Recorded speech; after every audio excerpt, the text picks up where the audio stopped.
Oh, I was muted. Oh no. Whoops. I was double muted, didn't realize it. So I guess I said, how are you doing, Keels? You having a good morning? This.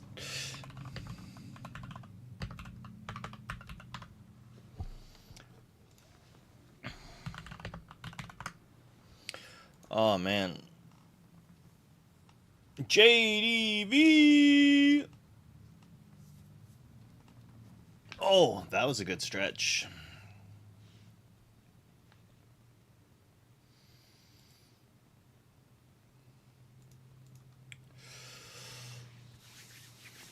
Rockstar Energy. I I've been trying a bunch of different energy drinks and I can't really they almost all have that bad aftertaste. Like there's just this weird it's an energy drink type taste and it's just like not good. I don't know. Like right now the only energy drink I can like stand drinking is yellow Red Bull. Um, I also actually really like the Aussie lemonade from Monster. I can't find it anywhere. I can't find it anywhere. It's like half lemonade, half tea, half energy drink or something. I don't know. I like the flavor of that, even though it's like full calorie one. But I don't know. Doo doo boom boom. I really like this image. Let me turn my headset down a little. Virtual camera on. We should have a guest here in a second. Should I have their camera on preemptively? That'd be. It's almost too rude to do. I don't know for sure. Fruit Punch Rockstar. See, I do not like Hawaiian Punch. My dad was a big fan of Hawaiian Punch as a kid, and I don't know. It's I don't like Kool Aid, so like hey Ivor. I'm saying that wrong. How do I pronounce that? Is it just Ivor? Congrats on the getting the job. Yeah, it's getting a job, not a promotion, or most likely getting the job. Get that cash. Ecto cooler. I haven't had that actually. I was in. I'm old, and I remember Ghostbusters stuff, but I was a poor person, so we didn't have that. Even though like we had Hawaiian Punch. Don't ask why, but I don't know. Evor, Evor. It's like Igor without the G. Evor. All right. I can do that. Saying words is not my forte. I just keep wanting to eat one of these chips, and I know they're going to be really hot, and it's like I don't want to eat the green ones. I actively don't want to eat the green ones, but these barbacoa ones, they slap, as the kids say nowadays. Oh, it's got the cover on it. Oh, it's don't want to show my phone. But these ones here, delicious. They are too delicious for like they're not too spicy, but they've got a nice mouth heat. I do want to drink like a glass of or have a drink of milk afterwards. These ones are a little too spicy for pleasurable eating, possibly, or at least the spice hits me nice. And it's a Pringle, so it's like torture, right? Like once you pop, you can't stop. That was not just a jingle. They were literally telling you the truth. They're like, this is an addictive thing that you're just going to want to eat more and more and more of. I got some milk right here. But I've already had a chai latte, and I don't know if I want to have another one. I probably. You sold me. You sold me. We're just going to have another chai latte as we go. That's you got me. You got me. Luckily, all I have to do is rinse this pan out and then put it on the oven, and it's basically good to go. Because I already made one, so it doesn't take much effort. See, already halfway done.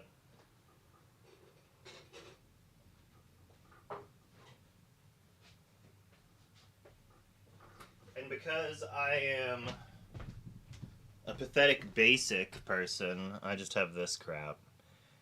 It's not amazing, but it's okay. I need to just find a really good recipe and just like make that stuff from scratch.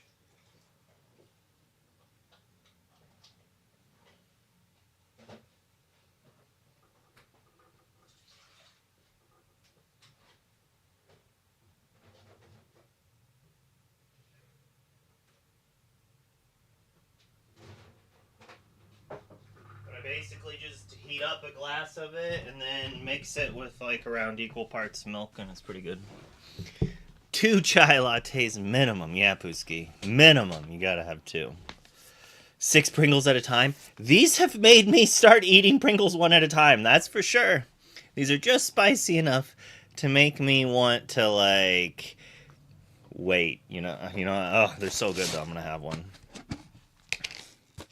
Like, I've had a few of them that, like, it's getting low.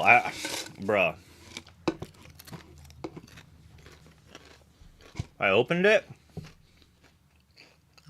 and it was like this full. Like this much, just empty can. That's like 20% of the can is just empty. This isn't a bag of chips. We don't need air to prevent it from breaking. If anything, it's probably why so many of these chips are broken, because there's all that extra room for it to fly up and down if someone moves the can. The shrinkflation, bruh.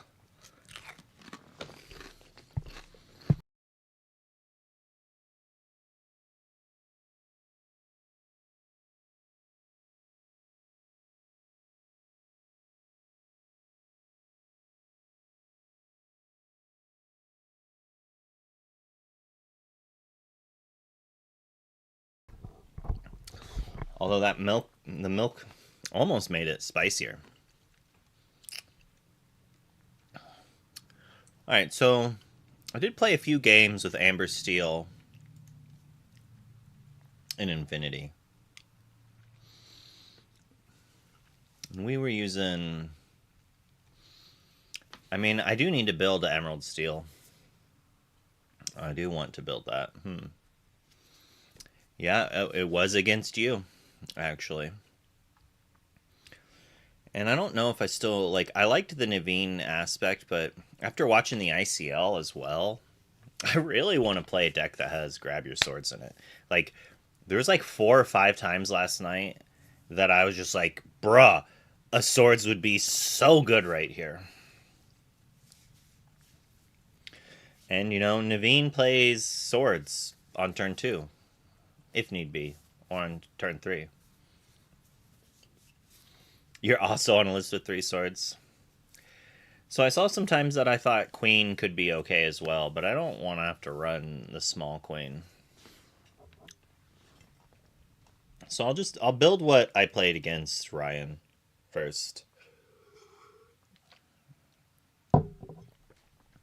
I like that RMB made a D's joke, and then D's shows up. Perfect timing.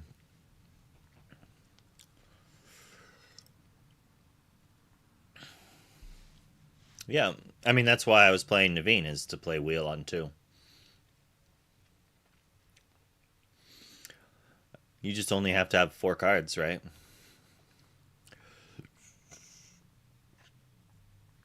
Ink is for cowards.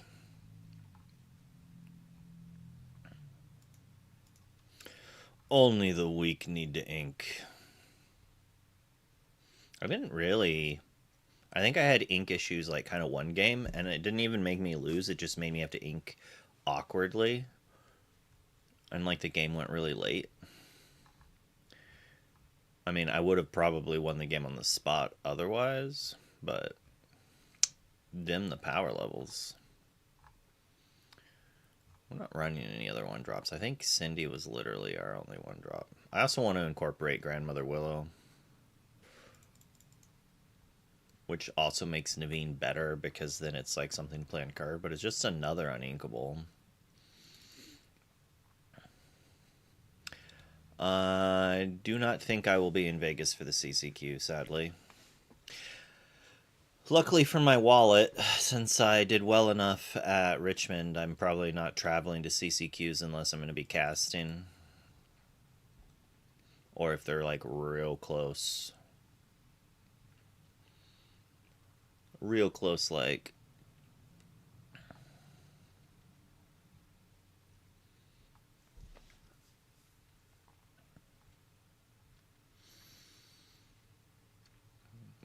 I've heard some funny 0 to hero lists out there too. We were playing one Keep the Ancient Ways.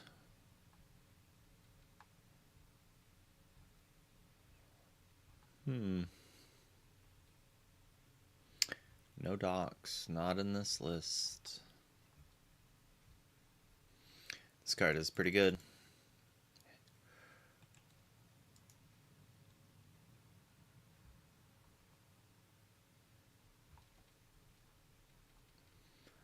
I think I bought a bunch of them for $1. Oh, here we go. 33 from the Forbidden Mountain for $2.50 each. It's gonna be kind of like the max low point, but there's a bunch of them here for $1.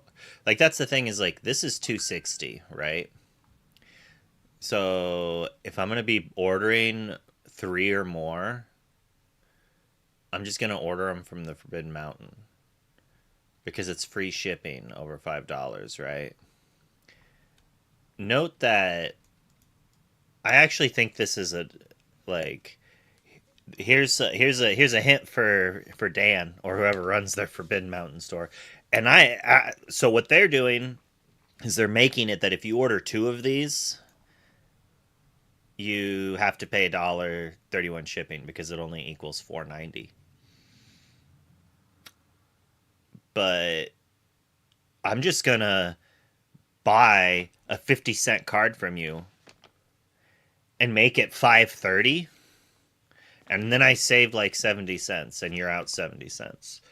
Or like, because most likely that cheap card is going to be sold on its own or with a bunch of other cheap cards, and like it's basically just thrown in. And like sometimes I think it's a loss of money. I would just put it at $2.50. Maybe they want that extra 40-cent card sold, even though I think it's has its benefits, I guess. That's probably it. They just want that extra small thing. I did some math that it like punishes me sometimes because like they're getting that dollar's worth one way or the other. It's like I'd rather not also give up the card. I don't know. I don't like it. Maybe I'm wrong. But basically, you order 3 of them, then you don't pay the shipping, then it's a good deal. It's still a good enough deal, I think. So it's like these ones here, these probably aren't going to start selling out unless you only need 1 until after all these sell out. But it's a good card.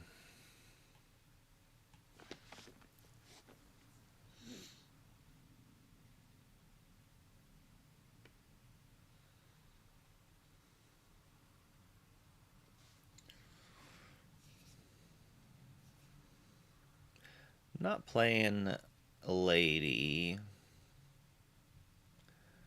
Give me my Ariel.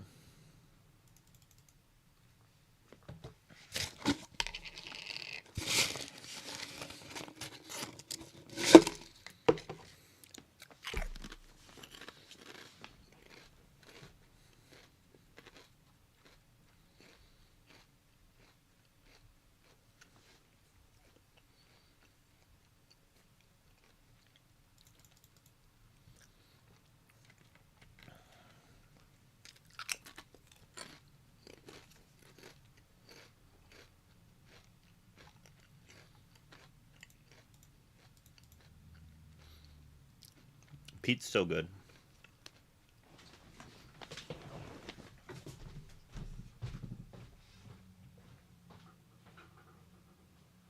Forgot about my chai latte.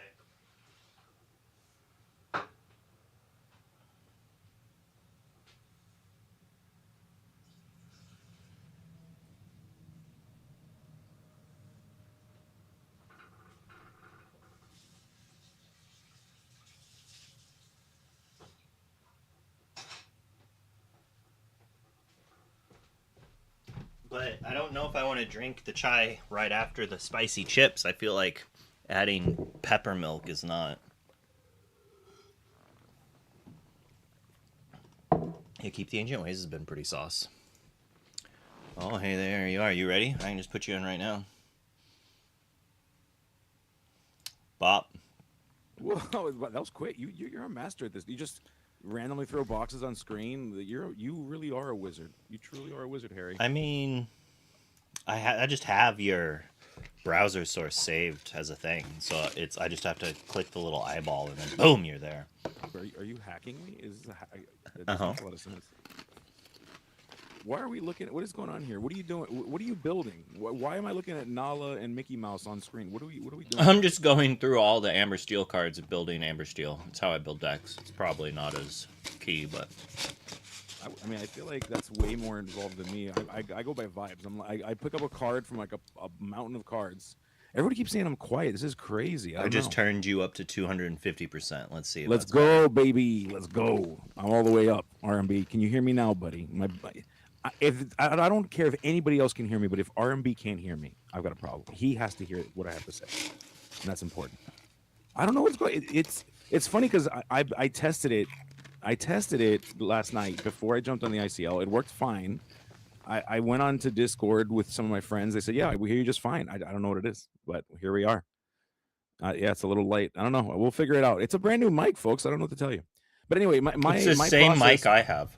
Yeah, that's what I'm saying. I don't know if it's like knob. Maybe I twisted a knob or something somewhere. I don't know. Whatever. We'll figure that out. Have I tried turning it back on and off? I have, actually. Yes. Thank you for that, R&B. That's a good. Usually I don't do that, but I did do that. You guys are just. I have ADHD. You can't be doing this to me. So I like that you joke that way, but like, there's a reason it's the first thing people ask. Yeah, and most people don't do it. It's true. You're not wrong. That's true. I get that if that was the case, IT wouldn't be a job, right? Like I guess that's why IT exists, is to help confirm that. You just gotta turn computers on and off all day long. Yeah. While being told they already did it, and then it magically fixes it. Yeah, that's true. I like to look at like two cards and say, okay, how do I break these two cards? And then I build around these two cards, which feels like it forces me into a situation sometimes where I play with like the least effective cards, and I think I'd probably be better off playing on a kitchen table with my aunt and my grandma, Snow White decks. But hey, that's what we're here to do sometimes. That's the fun stuff. Sounds about right. All right, so when you eat like 15 of those chips, it kind of stacks on. It's like I'm playing Slay the Spire, and I've got like 15 stacks of vulnerability stacked up, 15 stacks of spicy. Dude, yeah, I saw you. You sent a picture of those chips, and I'm like, what are we doing, dude? You're about to go on stream, and you're gonna have to like run. You're drinking milk, okay? So that's red flag number one, that your stomach's about to get tore up. What are we doing right now, dude? That's crazy. That's crazy. I didn't get into the green ones. I didn't get into the green ones. The green ones are the worst ones. Like green usually is like the hottest of the colors. Which is deceptive. You think that's not the case, but it is. It's green for go. Yeah, exactly. Green for eat as many as you can. Don't stop. Just keep going until you run to the bathroom. And then it sounds like, oh, dude, you keep going. And then it sounds like someone's firing off a weapon onto some porcelain. And then here we are. I kind of hurt my tongue. Like the heat. Did you bite it or like heat? No, the heat it wasn't like too hot. Well, sorry. So there's a difference between heat and spice. It's not heat, it's spice. No. The heat from my beverage. What are you drinking that is hot? A chai latte. And why is it in a glass? That seems dangerous. Why are you drinking hot things from a glass? Dude, it's not that hot. I'm not going to burn. I was forged in a kitchen, Gabe. I worked at Hoo Hot on the grill. Like, I just didn't have hair on my hands, like, for a year. I want to say years, but I think I only worked there for a year. I know, I just worked in kitchens. We were the jerk cooks, too. We played the game where you leave the plate extra long and I can't even remember what it's called. Not just the plate warmer, but it was like the cheese melter above that. So, like, you're only supposed to leave. The broiler? Yeah, I guess it is a broiler, yeah. But, like, a lot of restaurants, I say quote unquote. So Olive Garden had one, and it's where how you'd melt the cheese on top of the pastas and stuff like that. But if you left it up there for 20 seconds, that server's dropping that plate on the ground and swearing. Someone's losing fingerprints. Like you, Yeah. you will get a whole new set of fingerprints after that moment. And if you have to work, like, you just have to be used to, like, grabbing it really quickly. That's wild, dude. That's crazy. We were mean people. Shout out to all the folks that are recognizing that I'm losing weight. Yes, I have been. I have been working on my weight loss. Plus, just depression does that to you too sometimes. So a combination of those two things, really good for weight loss. It turns out. And so yeah, I appreciate which is not eating. Yeah, if you just don't eat, it turns out you lose a lot of weight. It's kind of crazy. But yeah, thank you for recognizing that. My gay babes out there in the chat saying that. Yeah, R&B. I find that your mileage may vary when it comes to depression. So some people eat too much and others don't eat at all. And yeah, I've been on both sides of that. So there you go. I'm doing it wrong. There you go. Yeah, exactly. Yes, Pooski, tell him you're doing it wrong. But I've been trying. I'm trying to slim down. I'm trying to be better. Listen, we're getting older, and I want to make sure that I'm here for my kid. So if you can't get out of your depression, then you should probably talk to a doctor, because that could very well be a clinical version of depression. And this is just for people listening. If you're constantly depressed, like, there could be a little magical prescribed pill that makes it easier for you to get out of that funk. That's true. Yeah, please seek out help where necessary. Always, I'm a huge advocate for seeking out mental health. 100%. You know what is crazy about mental health too is like, and I feel like it's getting better, but especially like our generation, Luke, it was stigmatized. Like, the only reason why you'd go to a therapist is if you were crazy. That's like the vibe. But if you think about why you'd go to a doctor, you do yearly checkups. So like, it should be the same thing. Like, we should be thinking about our mental health the same way we think about our bodily health. Like, you should be doing regular checkups. It was a punishment. Yeah. It was like you messed up so badly that you have to go to therapy now.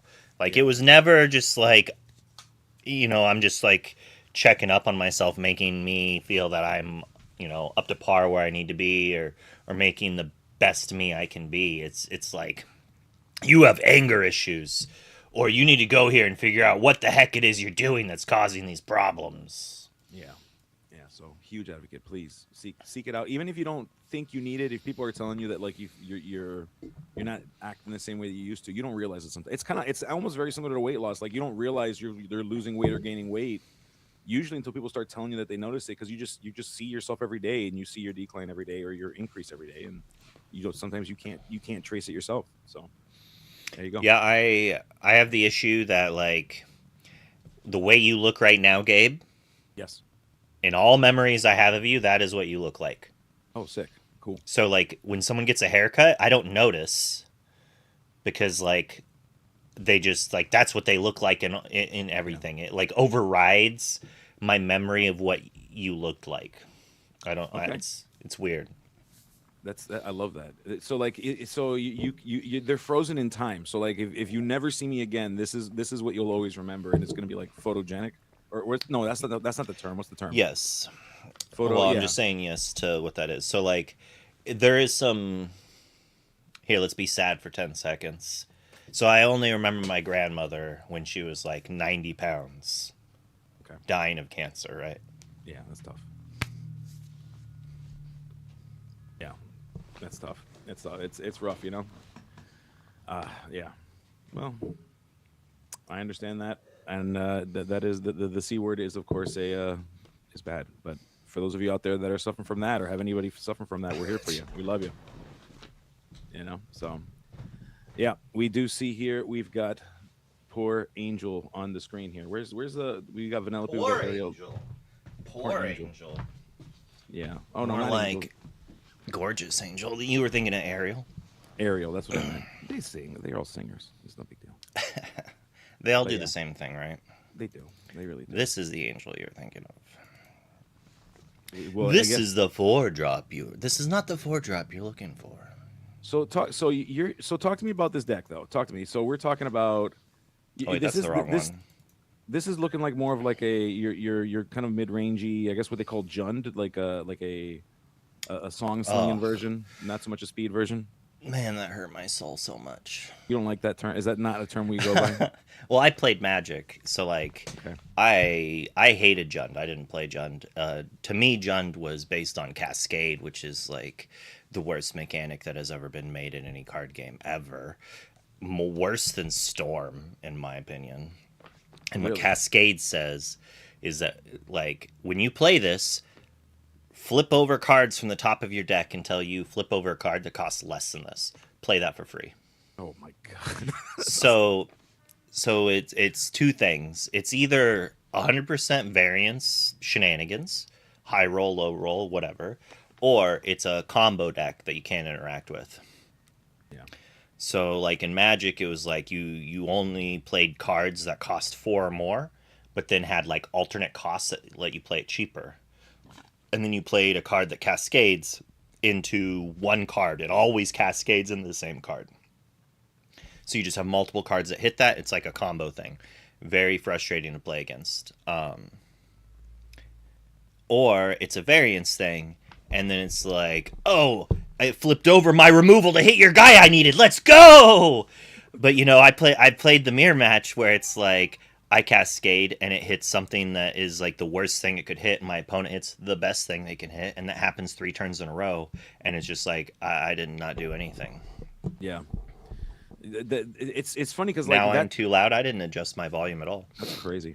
I mean, I But got excited my there for a second. all of my Magic terminology comes from other games. I've played it like so. I actually used to when I was a teenager. I actually worked at a card store, so I've played every game like casually. I've never not competitively, but super casually. So Did you play during? I want to say shards.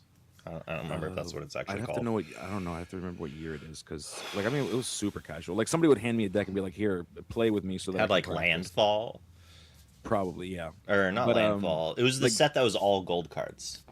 set that was all gold cards. No, I don't remember that. No. It was a terrible I time. think that was after my time. But I only know the term because of Cran. Like that's like that's like a term that they use. That's what they call Amber Steel now. Like Amber Steel is called Jund. Dude, Amber Steel is not Jund. What? Cran? What are you talking about, bro? This is not mid range. This is. If we're playing a whole new world, it's not Jund. If we're not playing a whole new world, you could probably call it that. Which is I think he generally doesn't run that. I think it's like spells, or songs that remove. Like it's primarily removal songs. I don't think he's playing. When he calls it that, I don't think he's playing Wheel. He's not playing a whole new world. But again, look, there Okay. another term. All my Magic terms I know because of other card games I play, just because of how pervasive it is. It's crazy. Cran's probably played a lot more Jund than me too. I won't lie. There has been periods of my life that I did not play the best deck in the format because I did not own $500 worth of cardboard for 4 cards. Okay, fair. That seems fair. I did have some expensive cards, so I tended to play. I had a lot of cards. Like, I played a lot of different decks, but I never really got to play Tarmogoyf decks. And there was a period of time that was like the modern meta to an extent. So I basically was spell snaring them. For those who know what that is, it counters a card that costs 2. Okay. And Very Tarmogoyf cool. costs 2. Like, honestly, to me, this feels like Delver. This is Delver more. But maybe that was just when we had a whole new world in it. Fair enough. Actually, I would call it Miracle Grow at that time because like you had the ability to literally play any archetype, and that was kind of what that deck did back in the day. It was like you you knew which role. It's like, oh, I need to be the aggro deck in this matchup, and I can play a darn good aggro game. I just need to know how to like play my cards and to sequence and what to get to, especially in Lorcana where it's like, oh, well, I'm inking these cards because it's not for this matchup at all. Right. You know, Or it's much too late. RMB. I had 25 Dark Depths and 19 Tarmogoyfs Yeah, yeah. I hope you didn't keep those Tarmogoyfs. They're worth about $5 now. Dark Depths is expensive. When do you think we're gonna get it to a point in Lorcana where we've got cards like that? Like I know it's gonna be years, right? Like I feel like it's gonna be years before we can So get there. a lot of Lorcana players are like TCG refugees, of sorts. Maybe refugees is not the right word, but like they're Could be the very perfect word, actually. I think. yeah, they've all played them so much, and they're gonna take pattern. Like I've done this myself. They're gonna take patterns they see and from previous card games and take advantage of it. So that was one reason why set one was so hard to get cards for.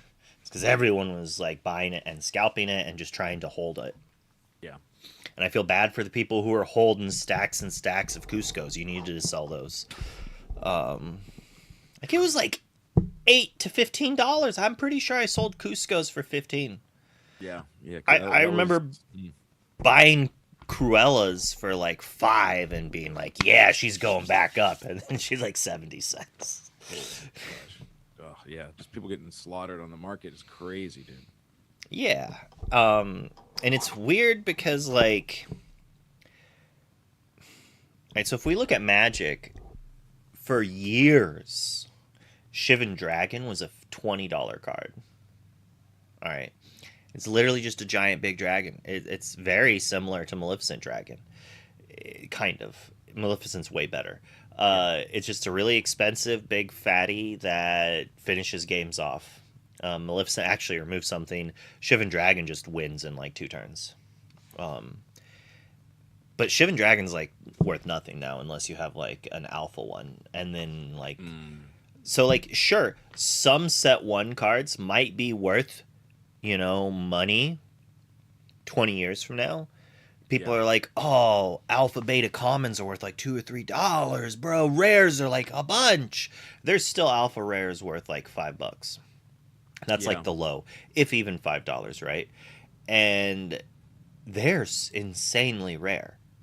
Like, I'm pretty sure there's like 20 to 50 times as many set 1 Lorcana cards than alpha Magic the Gathering cards. Yeah. That alone should tell you not to just invest in Lorcana set 1 because it will be worth money one day. Possibly sealed product because that is rare. Correct. People don't want to sit on it, especially since like you couldn't find it anywhere at the beginning. People want to open it and use it. But I don't know. I try to, because to me, like the collector game and then the gamer game, like the player game, obviously are 2 different games. And you think about like Pokemon, for example. I think Pokemon's a perfect example of like how separated those 2 are, because you could play Pokemon a meta deck for like $30. Like you could build the most meta deck anywhere between $30 to $50. But if you want to be a collector and you want to collect, the Pikachu Illustrator card, that's not even meta relevant. It's not even in the process. It doesn't matter because the collectors want it. And I feel like Disney, Disney seems like the IP that you can get that to, but Pokemon took years to get there, years and years and years to get there. And I wonder if Lorcana is going to mirror a little bit closer to Pokemon because of how connected people are to these characters, This is actually a symptom of like this is already kind of happened to Yu-Gi-Oh! I wonder if it all was copied from Yu-Gi-Oh! And it's having extra rarities, in my opinion. Yes. I talked about it a little bit the other day. Is like back in the day when I played Magic, pre-release weekend, there would be 3 pre-releases. I did fairly well at them, so I'd win. My camera keeps freezing. I'd win like a box. I'd average a box per event. So I'd get like 3 boxes over the weekend, mixed with the cards from my 3 pre-releases and maybe 1 booster draft. I would have basically everything I wanted. Or I would have enough of what I wanted that I could trade the extra cards to other people for cards I wanted. First of all, trading's a dead art. Dead. Yeah. The fact that we still call it a TCG is wild to me. We need to stop that. Yes, CCG definitely is. And like trading was a game. Like I that's the only reason I played Magic in the long run is because I was very very good at trading. Call me a shark, whatever. Like that there was a game to it. People did not have cell phones that they could press two buttons and know what every card was worth. So there was also a moral thing to it. It's like how much are you willing to take advantage of someone to get value? Yeah. And I won't lie, I definitely took advantage of some people when I was younger. I was playing this game since I was like 14, 15. And if you've ever dealt with kids in TCG, they are ruthless because not everyone's like, it's hard to know all the concept of money Yeah. at that age. So in my mind, it was a game, and the goal was to win by as much as you can. And when you look at it that way, you're not looking at it like I'm taking advantage of this person and basically kind of stealing money from them. You're stealing value from them without them realizing it. And then you're lying to yourself by saying things such as, "Oh, if both people are happy when you walk away, it's a fair trade." That's a, that's a trap. That's a trap. Yeah. If you do Oh, it. you want to trade? I only trade rare for rares. Yeah. Oh my goodness. Yeah, as they pull out my $200 card, three $200 rares when I had already pulled out like 30 cents in cards. Oh, rare for rare, bro? Yeah. Exactly. Of course. Yeah. Rare for rare is always my favorite phrase. Working in a card store, that was hilarious. It's like, dude, get out of my store right now, dude. And it's just Yeah. like I grew up in this. So it's just like when you survive that, it's the same mentality that makes hazing stick around. You would Yeah. like in unfortunately with like abuse as well. And sometimes it gets better, but in every generation, like normally it's just some sort of cause trauma and it just keeps happening. So it's like I got taken advantage of, and then I felt bad, and it's like, well, I'm gonna do it to somebody else, I guess, Yeah. But Yeah, anyways, you justify it by saying, "Well, this is just how the world is," and so you know what? Like, me myself, one single person can't stop it. So, what harm does it do if I do it? You know? yep. But it did evolve. Cell phones started coming out, and all of a sudden, people could know what the value of their cards were. So then the trading game changed. It was like just an overall knowledge of cards, Yeah. prices, and then it changed to speculation. And not in like today's speculation trading, but like because I'm good at the game, I can look at this card and go, this card is good and it's only $1. Yeah. I'm going to trade for them. And so I would trade for cards that I naturally knew were good at pre-releases. And there's also the pre-release or the pre-sale issue happened too, where cards would pre-sell for an insane amount. People bought them at these insane amounts. Like they're like, oh, this Planeswalker $60. I need to get it. It could be the next Jace. It could be the next card that spikes to whatever. Yeah. And then they plummet to like $2. And then like that actually like fixed itself where the pre-sales started going lower and Yeah. becoming more reasonable. They're still overpriced, but they were like 30, 50 times. Like you see it in Lorcana. Yep. It's kind of crazy in Lorcana the It's nuts, dude. absurd prices these people are thinking they're gonna get Yeah. off of. It's wild. It's wild. And you see like one person falls for like each card has one or two people who fell for that trap Yeah. where they're just like, I have infinite money, I want to guarantee I have this card at launch, I don't care, I'll spend $30 on an uncommon. Like, bruh. Speculation trading on cardboard is wild. I mean, let's be real here. Okay, I think it's pretty wild when we do it on the idea of a company and like the idea that we own one millionth of a company. So now we're doing it to cardboard, and yeah, we may have jumped the shark, and nobody told each other. So You're tearing me apart, Lisa. I did not hit her. I did not.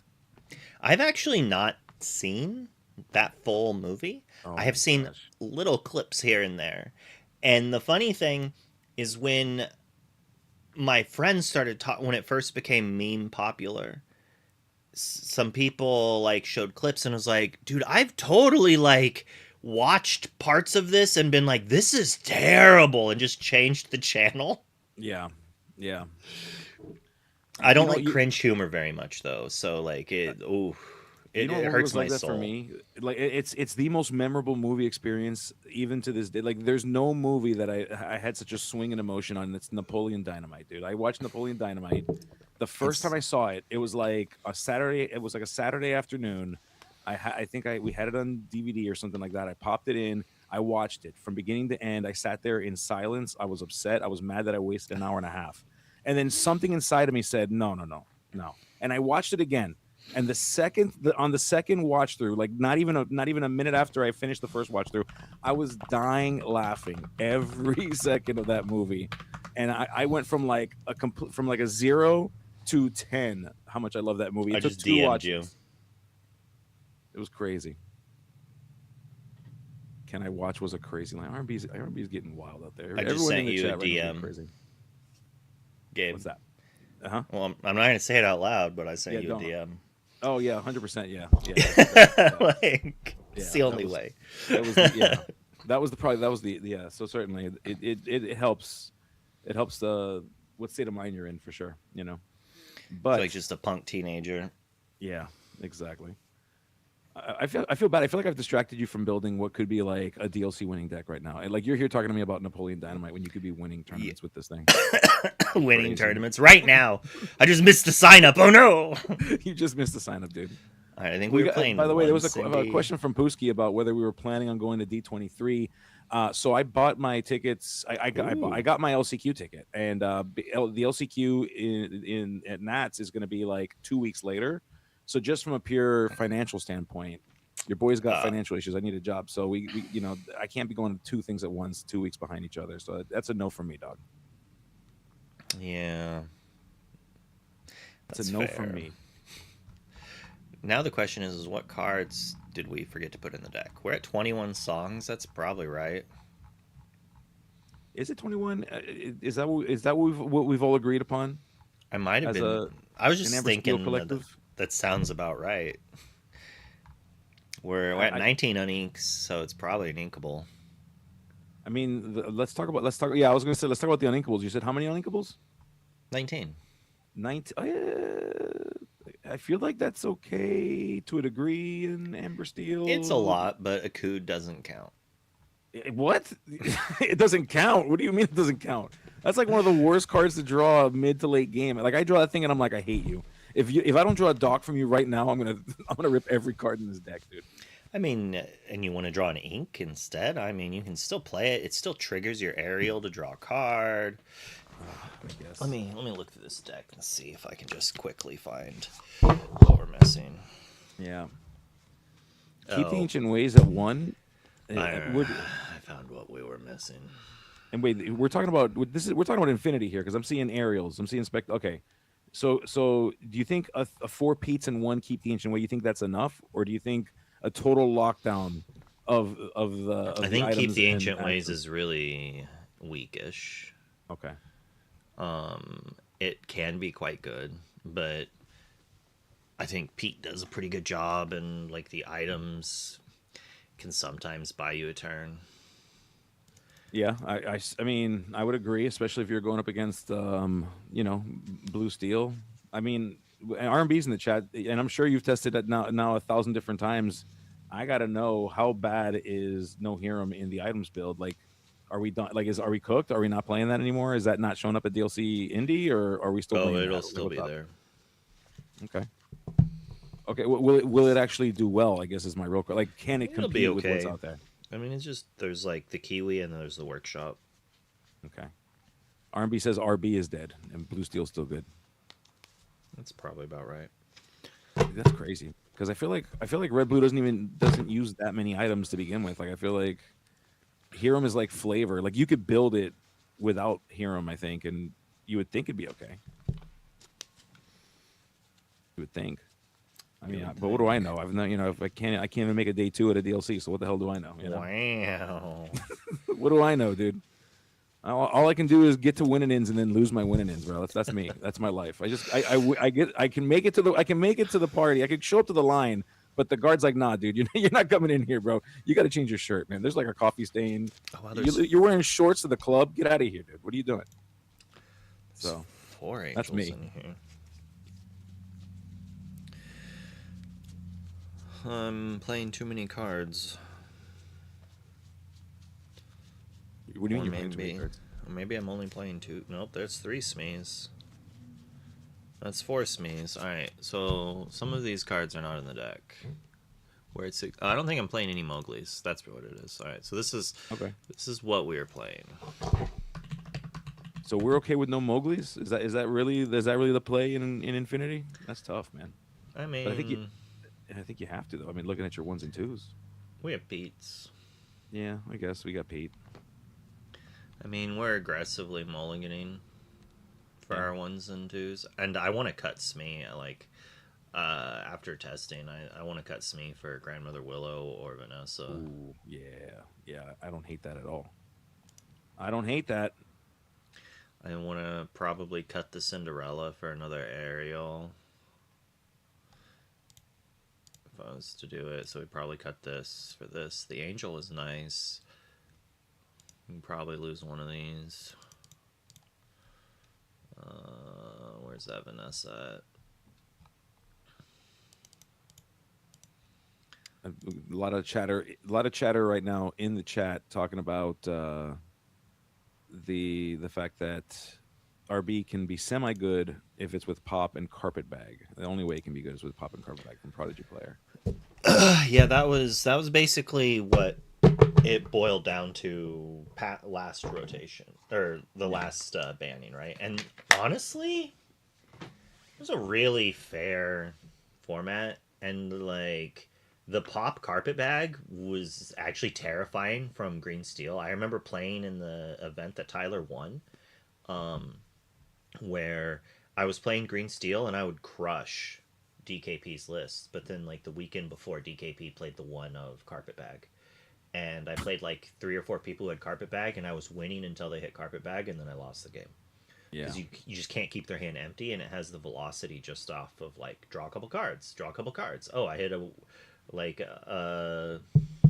workshop with the card. It's like boom, like good game. Like there was a period that my opponent tried to play a song, and I was like, "Oh, I played Pete." And he's like, "Oh, whoops, sorry." And he plays Carpet Bag instead. And I'm like, "No, you can play this song. Put the Carpet Bag back in your hand, please. Please, let me discard it. Don't draw Tomato, please. You can play the removal. Play the Let It Go, please." Yeah. I'm kidding. Pete, I didn't play Pete. That was 2 turns ago. I'm joking. Oh gosh, it's terrible. You know it's bad when you'd rather see an action than a bag, dude. That's crazy. That's nuts. Oh my goodness. Speaking of crazy, R&B in the chat acting crazy right now, and I'm low key jealous of JDZ right now. Of JDZ. Yeah, R&B's out here sending photos to JDZ. This is crazy. Big fan of Ancient Ways in Emerald Steel with Muses and Max. I love the Max. I think so. One of my favorite moments when I was streaming, I was casting at PPG in Orlando, was I got my first look at the Max Goof like infinity loop of of actions. Like play the action, Max Goof brings back the action. Play the action, Max Goof. I loved seeing that. That was just crazy. That got real stupid. And then like combined with Muses, it was dumb. It was so dumb. And I mean, let's be real here, Luke. You should be building a real deck like Emerald Steel. Like, what do we? I was about to after I finished doing updates to this one. Oh, good. Then I came to the right stream. That's the one I need to know. Grab Katie your says, sword. "Make Rockstar Stitch work. We need you. We need you in the dojo making Rockstar Stitch work." I mean, maybe this is probably needs Queen instead. So we were talking about trading, then we got talked about moving, but so like the trading changed to like knowing what you needed to get good, and then it changed to speculation trading that we're kind of at in like Pokemon. Pokemon's not even there. Speculation trading where people are like, oh, this Lilo 3-drop is $20 and no one plays it, and it just like slowly goes down, but people are like all based on it's like hype. Speculation's wrong. It's hype trading. Hype value, where it's just inflated. But we are Pokemon now. there's some of that. So, and the reason why I keep talking about, I'm actually going to Pokemon regionals this weekend. So if anybody's playing Pokemon, I'll see you out there. Um, and I'm actually gonna make a video on that. I'm kind of because I think that there's not enough content out there about the differences between games. I feel like we people stay in their lane for the most part, and I kind of want to be like, hey, so like this is why you might like a game like this, and this is why you might like a game like Lorcana, you know. But that's aside from the point. I The played Pokemon Locals once, and it was best of one, and I was like, I don't want to do this again. I played One actually Piece love Locals once, and I was like, oh, it's best of one and not fun. I I love doubt I'll best of play one. back. I'll Well, play here's it. the thing. It's only so it's best of one if you're not playing in a Pokemon challenge or one of the leagues. So the way that like for Pokemon, essentially they have a set champs 4 times a set. There's one every month, and then there's like a higher level one amongst those three that happen, and then DLCs or like the regional events. There's like 20 of them in NA alone. And so when you play in the Pokemon challenges and the Pokemon leagues that happen at store locations, the Swiss rounds is best of one, and if you get into Top Cut, that's best of three. So They I didn't actually, do Top Cut. yeah, if it's just locals, like if it's just normal, you would know because you'd have to submit a deck list.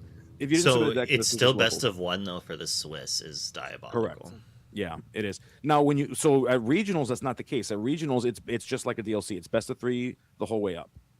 So it's kind of like training. It's like training the player, and like they're skilling up. And so like the more serious the event is, like the more games you have to get in because they want it to be more solidified who the actual best in the room is.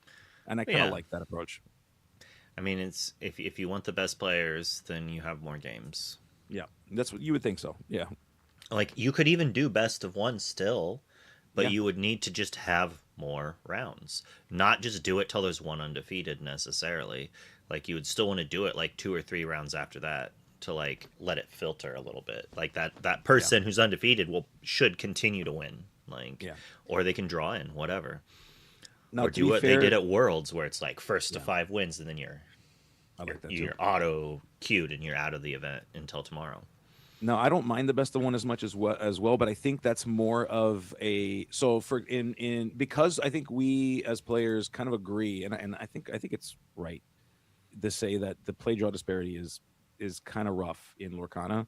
That is not the case in Pokemon. In Pokemon, you could effectively build a deck that is meant to go first, and you could effectively build a deck that prefers to go second. And so, like that becomes part of the strategy. Is okay. Well, do I want this deck that's good going first? Because in Pokemon, Yeah, that only going first works normally is bad. That only works until you play against another archetype that wants the same one, and then you're back to the same disparity where it's like, oh, we both want to be on the play. Well, yeah, And it becomes a meta call because like it's generally better to go second, and most people the ones that go first they evolve because you can only evolve at a certain point in the game. Like you can't evolve across the first 2 turns. So like now it becomes a question: is do I want to play a deck full of one prizers or do I want to play a deck full of two prizers? So there's a lot of like meta decisions that are made there. So I think that's interesting too. But yeah, it's cool stuff. Big oh, fan of it.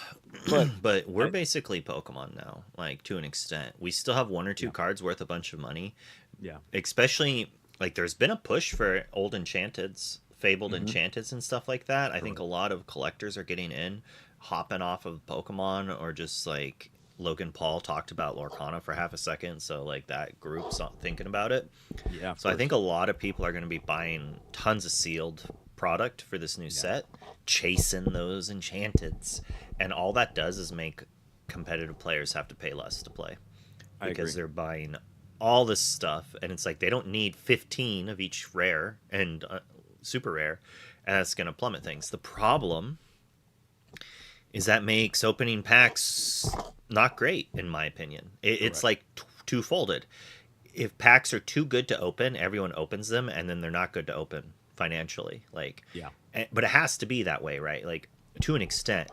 Like on Magic Online, the bots will sell packs, and the pack price is a little bit over the average value from opening the pack.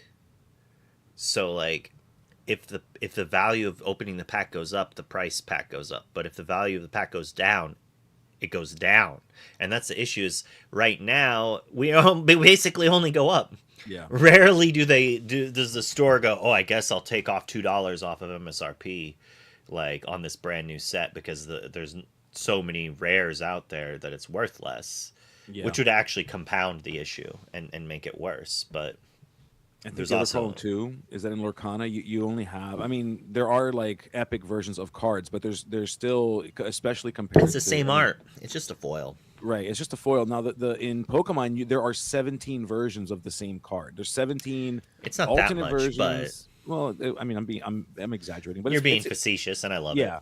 it. In some cases, the number is literally 7. Like there's literally 7 versions of like bosses orders, for example. Like there's But uh that's in you one know set or multiple sets. no across set, like across various reprints. Some sets will include 2 or 3. Like they'll have the standard, then they'll have the full art, and then there'll be a secret illustrative rare in some sets. So like for example, what's his name? Meowth. There's a Meowth card in the newest set, Perfect Order. There's the regular EX card. There's like a full art, which is like an epic, and then there's like the illustrated rare, which is It's closer to an enchanted. it's like a 3 poke or 3 diamond, right? Yeah, it's 2 stars, I think. 2 gold $2, stars. but they Yeah. they go up to 3, right? No, I think right now it's still 2. I think 2 is two. It's like the color of the star that changes. So like there's Oh, two. There's like two silver stars and then 2 gold stars, and the 2 gold stars I think are the ones that are and like the that's like highest the rarity. gold cards, like that they're fully gold too. Some of them. Yeah, that's right. The gold one. Sorry, George John is right. The gold cards. There's like 2 of them. They're like the iconics. There's 2. Those are the 3 There's stars. more Yeah, they than do go to two. 3. Like Yeah, the some of gold them are cards are really 3. cheap. I think, but maybe they only do two at a time. But that's where you get like your items, like the fishing Yeah, rods. It is only two per set. Oh, okay.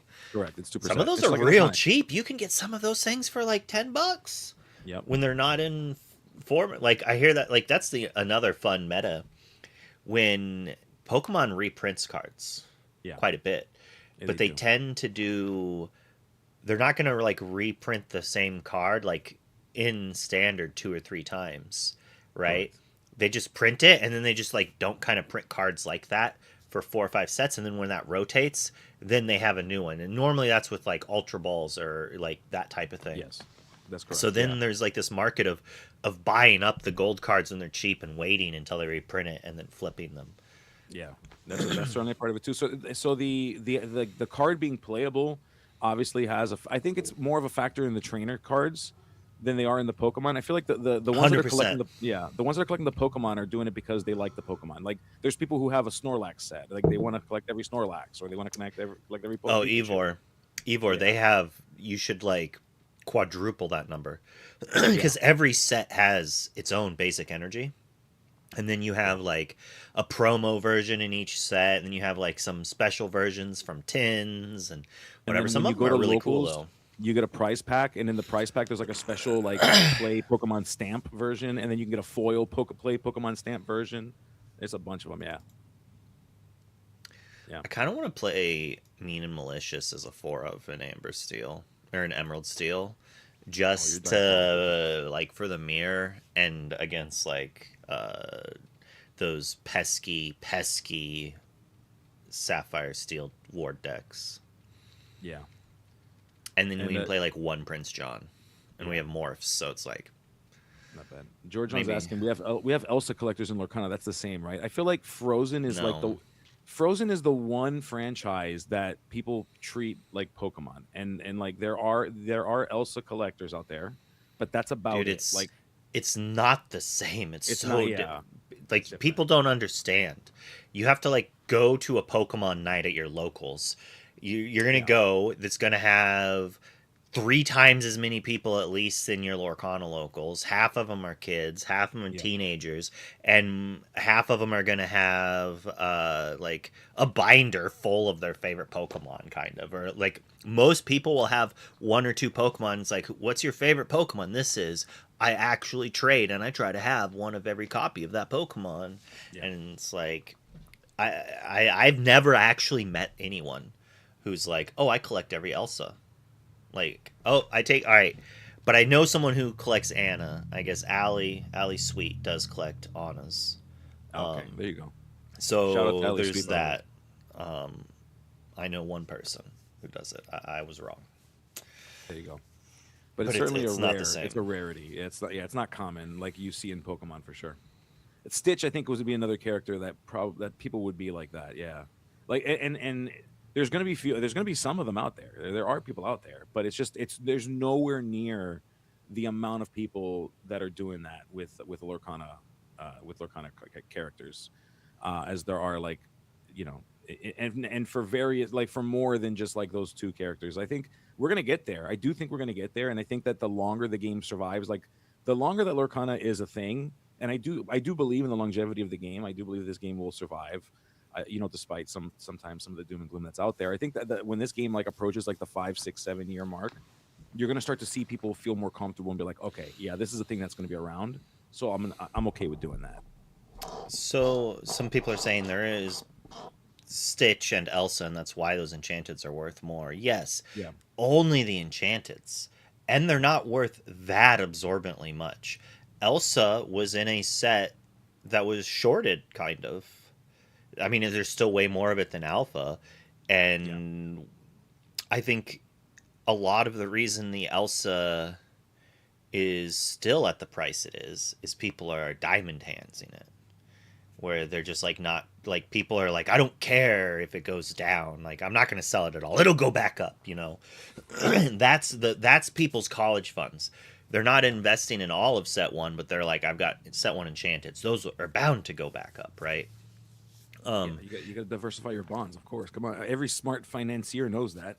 But if that was Charizard, the regular non-foil one would still be worth more money, and Yeah, it is currently, after the reprint, $2. And there's a few $2 Charizards, but like the ones that are worth a bunch of money for the specialty versions, the regular versions are still worth a little bit of money yeah. to an extent. I mean, it is a weird thing. Like we need more illustrator cards. Like I I would agree. kind of like them to create a core group where they're like so it's like every set Mickey Mouse has one illustrated card. Minnie Mouse, Daisy, Donald, the core Mickeys, and then like the headliners from every franchise that has characters in them each set. So like Yeah, I want to be seeing an alt art Aladdin and Jasmine in every set. Like that, if there is an Aladdin or Jasmine in the set, I want there to be one illustrator copy of it, or a genie if that's who it is, whoever for that. Like swap it up. At least every franchise having one illustrator card, and I want there to be like 20 illustrator cards in a set. I mean, and if you look at other games, not just Pokemon, other games, I mean, honestly think that Lorcana does not need 204 unique cards every set. I think Lorcana would be just fine releasing 115 cards, Well, unique cards, and then the remaining 200. Like to get to that 200 number, it's the alternate arts of like various cards in that set.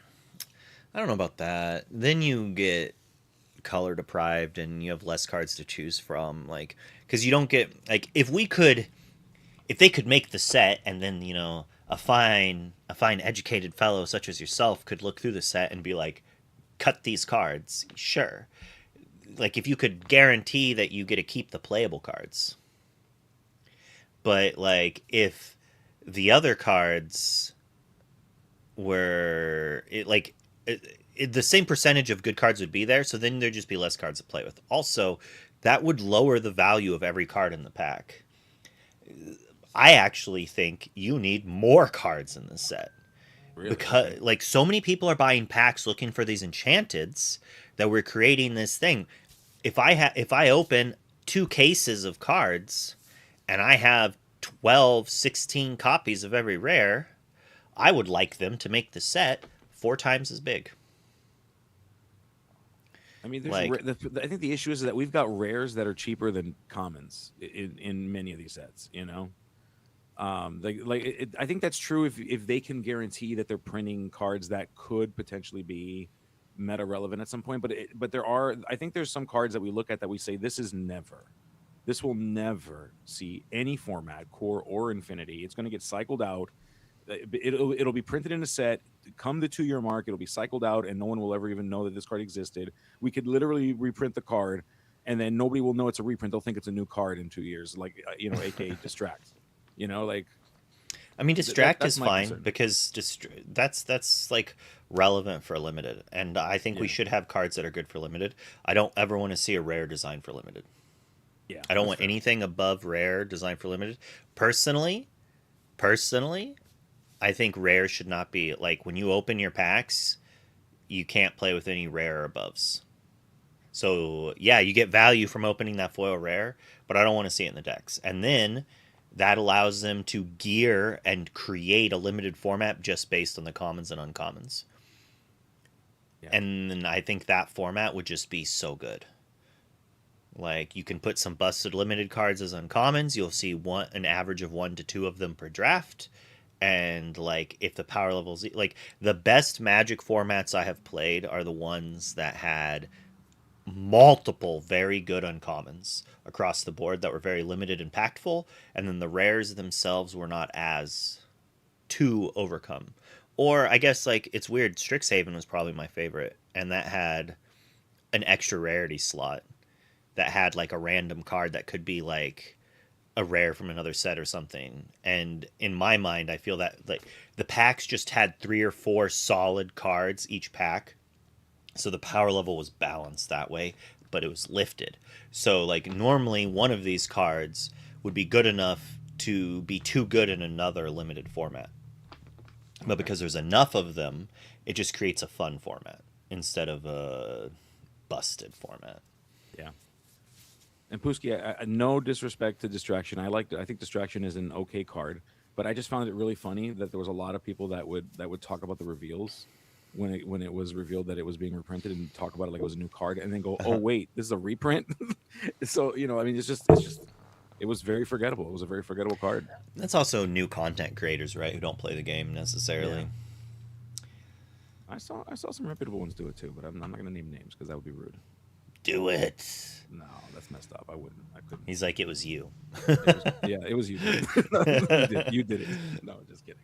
Not at all. But yeah, so it's just I don't know, like having cards that are forgettable is tough. Like you want cards that people that when they get reprinted, people go, "Oh, it's that one." Oh, it's Prince John, he's back. No, just kidding. JK, folks. JK, he can stay in Infinity, okay? JK. I do not want him in core. I'm just playing. Oh goodness.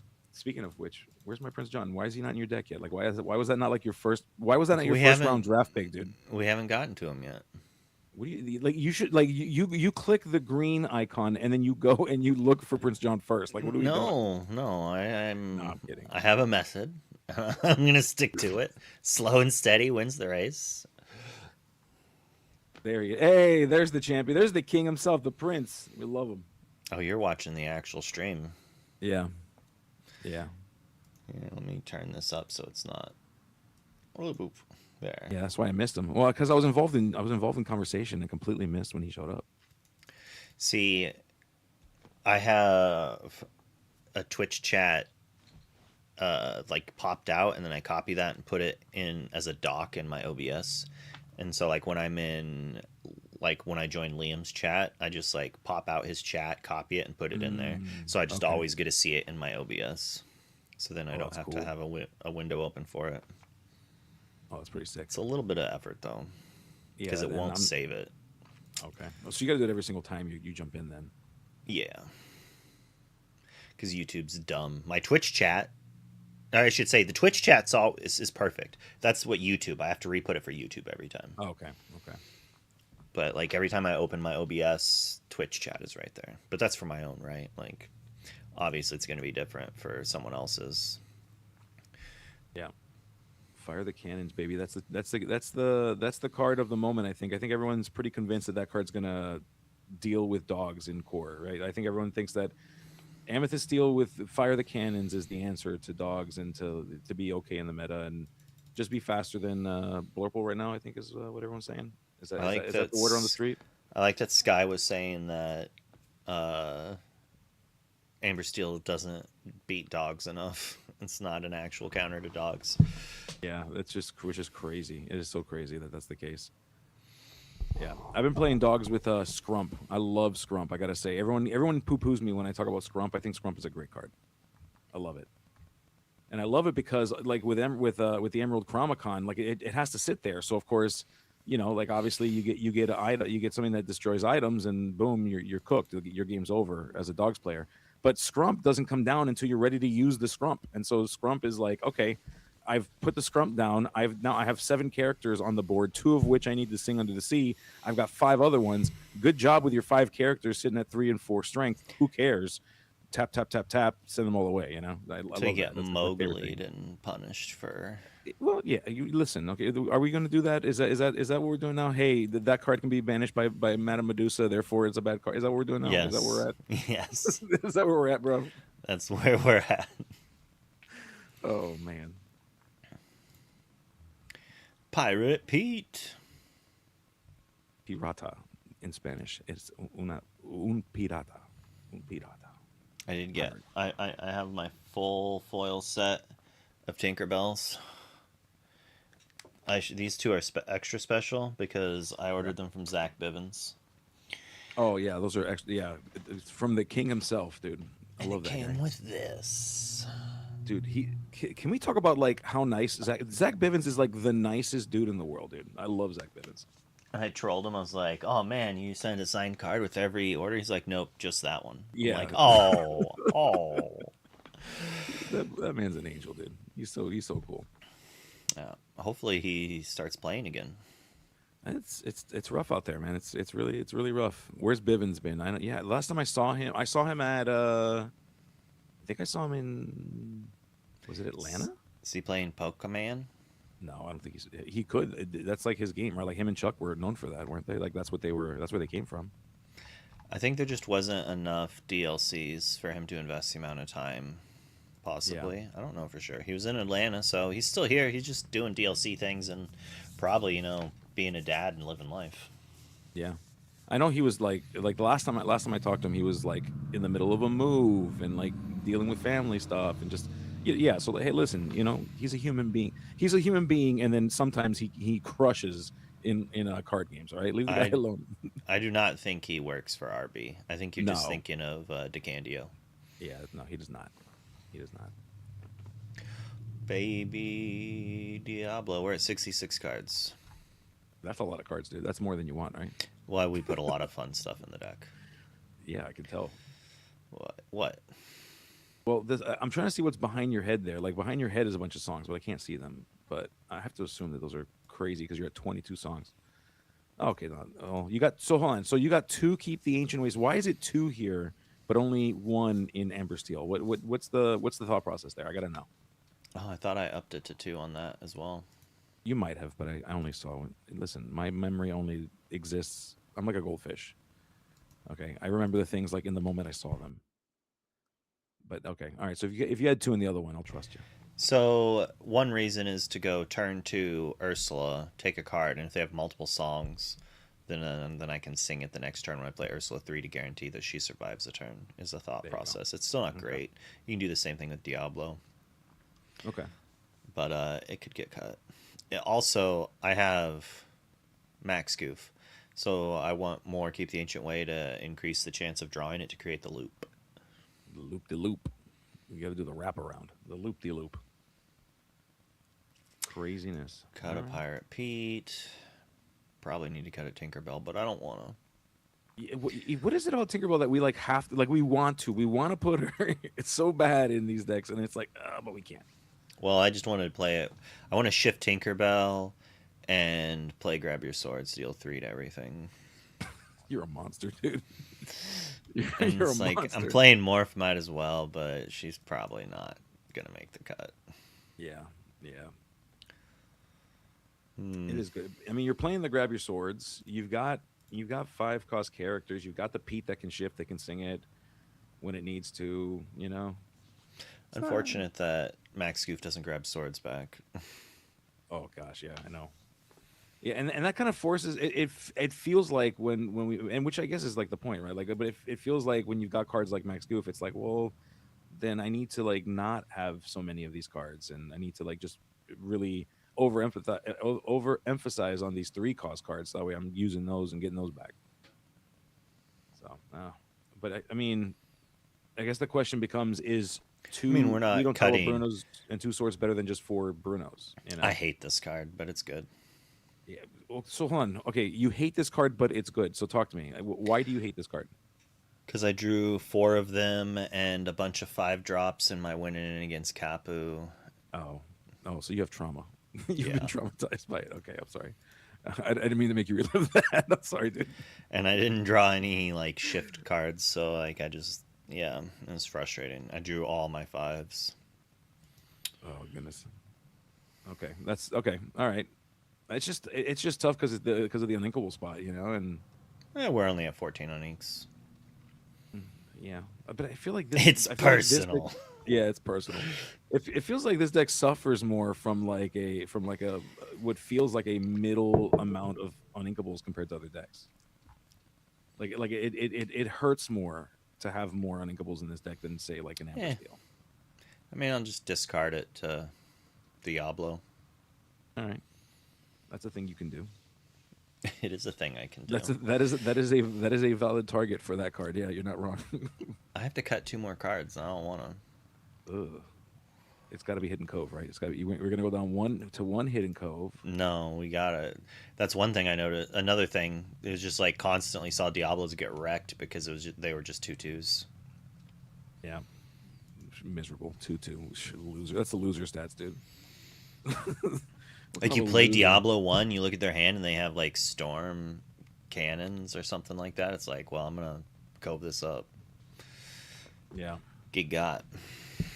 I also love the idea, and I agree with you on this one. But I just find it funny that like Prince John, worst card ever. We hate Prince John, such a good card, but everybody plays it at 3. Like everyone plays it at 3. It's not a 4-up. It's a It's 3-up. it's just because the deck's not as much discard. Yeah. Oh, we're still on 4 mean and malicious. Oh yeah, this is an It, easy cut. I yeah. forgot we were on. All right, if we're on mean, malicious, and sword, we could probably cut 1 sword. All Yeah. right, and then that lets us. I kind of want to go up morph. Morph does heavy lifting in this list. So let me ask you this, because I feel like this is a good opportunity to pick your brain. Like you play a lot of card games. You've played this card game a lot as well. So you've built this deck, right? Like now you've got this deck built. You got it saved. You got it in your Dreamborn. You go test it out. Okay. Talk to me about your process of like deciding what goes and what stays. Like how many games do you play? Do you have what is your process to decide? Okay, Depends on how the card feels. If okay, I draw my hand and I look at the card and I look at the board and I'm like, this sucks, and I can't think of a way I want to use it, and it just doesn't line up the way that I visualized it when I put it in the deck, then it gets cut. If I like look at this card and I'm just like, oh my goodness, this changes what I was gonna do. This is so good. Get got. Like, I get the hype, and it's like it does what I put it in the deck to do. I'm gonna keep playing it more games, and if that keeps yeah, happening, then I might adjust the deck to play more of it, or make that a more of a main feature and play more cards that assist it or something of the sort. okay. But is it like let's say you fire up you play this deck one time and you get a bad hand. That to me is not like that's not enough data, right? Like you got what is it like 10 games before you go? Okay, yeah, this card's bad. Is it 10 games? Is it 15? Like what's the number of games you got to play before you're like, okay, yeah, 100% this I have card to is see the terrible. It doesn't belong card. here. I have to see the card like 1 to 3 times Okay, normally before I'm like, this card's trash. okay, Sometimes once. Um, and normally it'll just be like you draw it, it does nothing, even though it's a situation it should be good, and you don't even play it. You're just wishing it was something else. One way to know if something's good is if you add like 1 copy to your deck in the whole game. You're just like, if I drew it, if I only drew it, then it's like, all right, I'm gonna put more copies in. yeah. If Or only I some, had if only this card was that card, I would have won the game. and sometimes it's just like, well, I'm gonna put 4 copies in, and I'm gonna trim some of these other things just so I see it more often. So in testing, I can know how much I like it. That's fair. That's fair. Okay. Yeah, There's like I a would few like that's ways the to part that go people about don't it. get. Like everyone goes on ink decks and they look at deck lists and they're like, I'm gonna play the thing that won, and they don't really like properly understand what it takes to test something and like shave it to like their own vibe because. And I don't know if you agree with me on this sentiment, but I'm of the belief that there's no such thing as the perfect 60. That I think that your play style factors hugely into whether you'll be successful with the deck and the specific cards in there. So like I don't think there's a perfect 60. I think I there's think there like can be a perfect 60 for an event. for an event. Okay. Hmm. Like, because it's meta based, right? Like, so that's like, you can't just say this is the perfect list and there's no changing it necessarily. Like, there can be. Like, Right. you can get real close. Like, uh, if we look back at like set one, because in my mind I had the perfect Amber Steel list in set one. Um, this right here, and this was basically what I was playing at the end of the meta, but it's not shared. That opinion is not shared. Like when the game went to Japan, like I posted this list, people had access to this list, people didn't play it. I think there's things that are not intuitive about it That's based exactly what I mean. Yeah, like that. based on playing tons of games. Like I remember watching people play this deck in set one when it was on Pixelborn. Everyone, you watch people streaming all the time, and like if I'm playing a game and if my opponent or I see someone play a turn one Simba, I'm 95%. I'm like, oh, I'm gonna win this because my opponent doesn't know what they're doing, and then there's 5% to be like, there's just this whisper in the back of my head being like, you're gonna lose It would be because cooked, dude. those are the only times like your hand is terrible, you don't know what you're doing, you play Simba.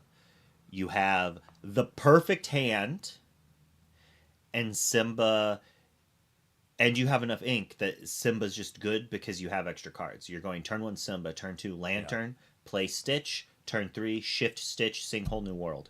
You're playing the Simba because you want to get more value out of playing something on turn one. Um, Okay. and another thing is you never play Stitch on turn one if you have the Lantern, unless you have two Stitches. Because if I play Stitch on turn one, you fire the cannons it. Next turn I play Lantern.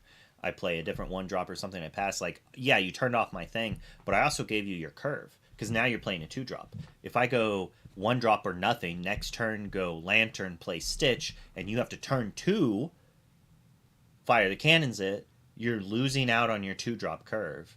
And that's going to slow you down for slowing me down to give me a chance to maybe still come back, especially in the mirror. Very much in the mirror. Yeah. Because if they can cannons and then turn two, play Lantern in their own one drop.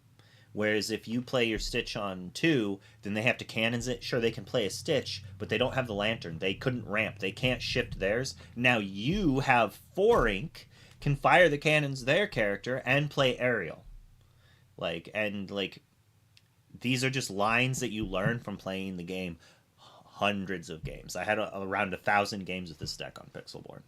Yeah. Yeah. You're a mad lad for that. I used to watch you all the time on that thing. That was crazy. I could have had more, but I actually did not play if I was not streaming. Which makes sense, right? You're trying to make sure you maximize on your time. You only get so much of that. I understand that.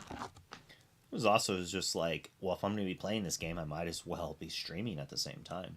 Yeah. That was mostly what it was. Yeah, that's where I know you're from. You and your beautiful hair. I'm like that guy with the beautiful hair is just killing it on this Pixelborn thing. It's crazy.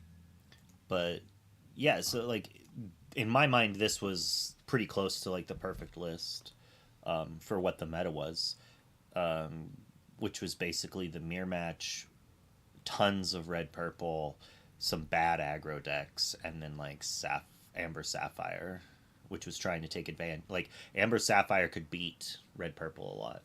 Yeah. I thought, and this deck could beat red purple. The so Rip to Ruby Amethyst, folks. Rip. Rest in Yeah, the peace. amount of Ruby Amethyst mains that would just like send me messages after I beat them, like, of course you high rolled. I'm like, bro, Yeah, dude, come on. the deck is literally built to do a thing. I use the game's in-game mulligan. It's like telling someone, of course you hit Diablo on turn one. It's like, bruh, the deck's like 80% to do this, like 90% to do this, and when it doesn't Yeah. do it, you still have all these great cards. Yeah, this thing was sick. This thing is crazy, and I love that Rockstar Stitch mechanic. I still love it even now. I think it's such a great mechanic. I played at locals. I played dogs that ran the Rockstar Stitch, and man, that thing was goofy. That thing was nuts, dude. I took down that whole thing, and just kept drawing more cards. Play pudge, tap pudge, draw a card. It was nuts, dude. It was crazy. Even Wait, today, even now in core, Rockstar Stitch is a monster, dude. yeah, when it gets to do its thing, it's pretty absurd. And like that was one of the things I loved about this deck is like it survived board wipes if you Yeah, played right. And that's the other thing is you got to play into their board wipe. Like they're gonna be prep next turn. I don't care. I ramped, so I'm hitting my 7 before them. So I'm playing Stitch on my turn 6. I'm drawing 2 cards, passing to them. They have to be prepared. yeah, If you they do have to. not, the game's over.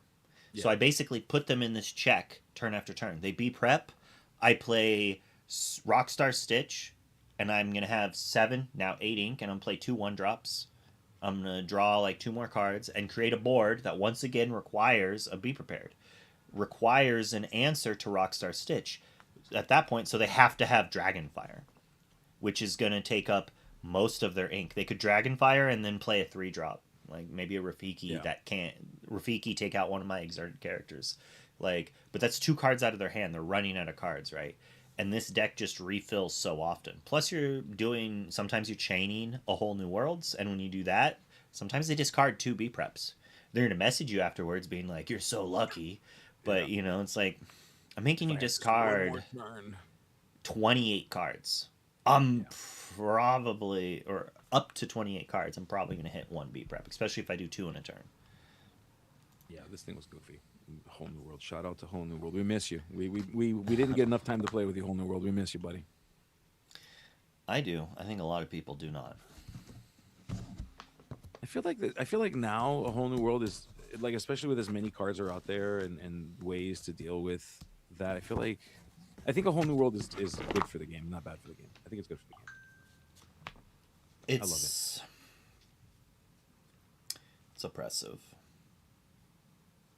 I mean, you have to consider it when you're building a deck. You have to think about the fact that someone's just like you had to think about be prepared. You know, what's my answer if I get board wiped? If I'm just putting down one character a turn, my strategy is I say good game, I guess. But It's like very you know, tempo based. yeah, yeah.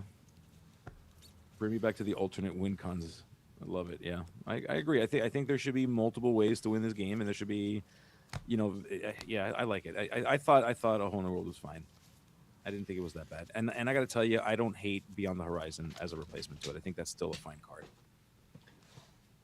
Yeah.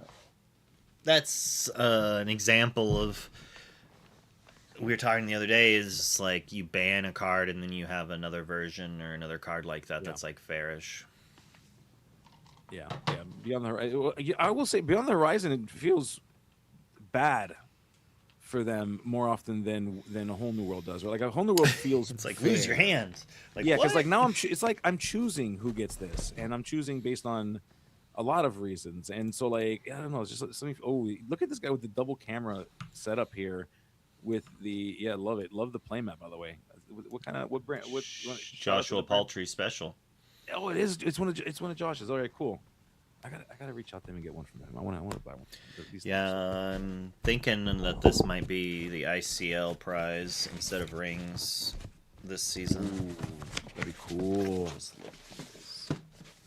Do you just have like Diablos like at the ready at all times? Like Oh, they're I just was there. during this chat. I've been like looking through this box, pulling cards Okay. out. Okay, I would figure if all the people, it would just be there. Like you would just have it. They'd be on a mantle, like they'd be on a stand just above your computer, and you're like, it's time, and you stand up and you grab the Diablos from their mantle. The other cards you got to look for, but the Diablos are like there, just like all Wait right, a second. These they're things should devoted just to you. be in this blue steel deck, right? Excuse me.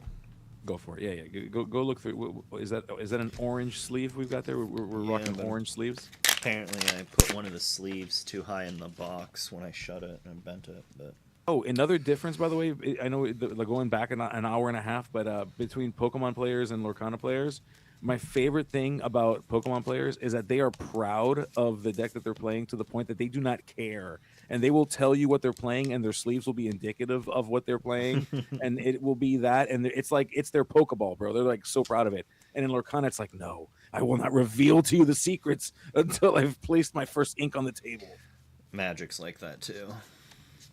Like super, yeah, that makes, yeah, like super secretive about what you're playing and all that Yeah, until you have to. they're wise about it.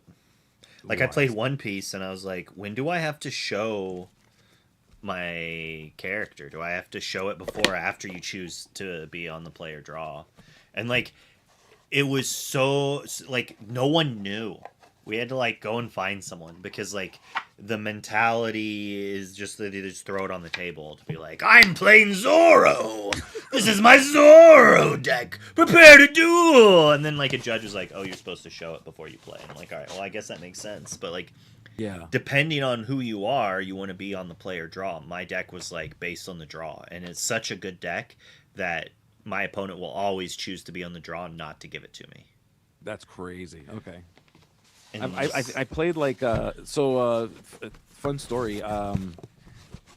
The game. So I was planning on getting back into a TCG, and I was waiting on Disney Lorcana to be released, and One Piece had like just came out. I think they were on their second or third set, and then I saw an article about Lorcana potentially having some kind of an issue with like, like what, like it coming out. Like there was like speculation that it may not come out because of something with like oh, legal stuff. Rush of Ichor. Yeah, and then I was like, well, I'll play this One Piece game. If it doesn't come out, then I'll just stick with this, and if it does come out, then I'll just migrate over to Lorcana. And thankfully, Lorcana did come out, and I'm glad it did. You're like, thankfully, I don't have to play. Yeah, I didn't have to play this trash game anymore. No, One Piece is fun actually. I like the system. Although the other reason why I didn't think about Pokemon is because I assumed because Pokemon cards are expensive because of the collector's market that playing a deck would be expensive. And then I was mad because I learned later that you could build a meta deck for like $20, $30. And I was like, what? This whole time, dude, I could have been playing Pokemon as a side game for like $20 for like a meta deck. This whole time, that's crazy. I think I still have most of my Guardy deck. Well, it's getting rotated out. Like you've got like 9 days left with it. So Well, yeah, Guardy's out, dude. They'll just Guardy's reprint gone. it. Yeah, well, yeah. It just won't be the. They did reprint it once, I thought. I don't know if it's the same one. It might have been a different one. Like I think Guardy was a different version of that. It was different and also meta dominant. Yeah, well, people like Guardy. Guardy's like a cool, so that's like one of those Pokemon that people tend to like. The card is busted, bro. That's why people played it. Yeah, that certainly helps. Returning the stuff to your hand is so good. It is, yeah. It's cracked. I did play that deck for a bit. I built I built every deck I could except for the ones that used the tree guy that like whenever you play his ability was like put a forest energy or whatever, a leaf energy onto it and you drew a card. Oh yeah.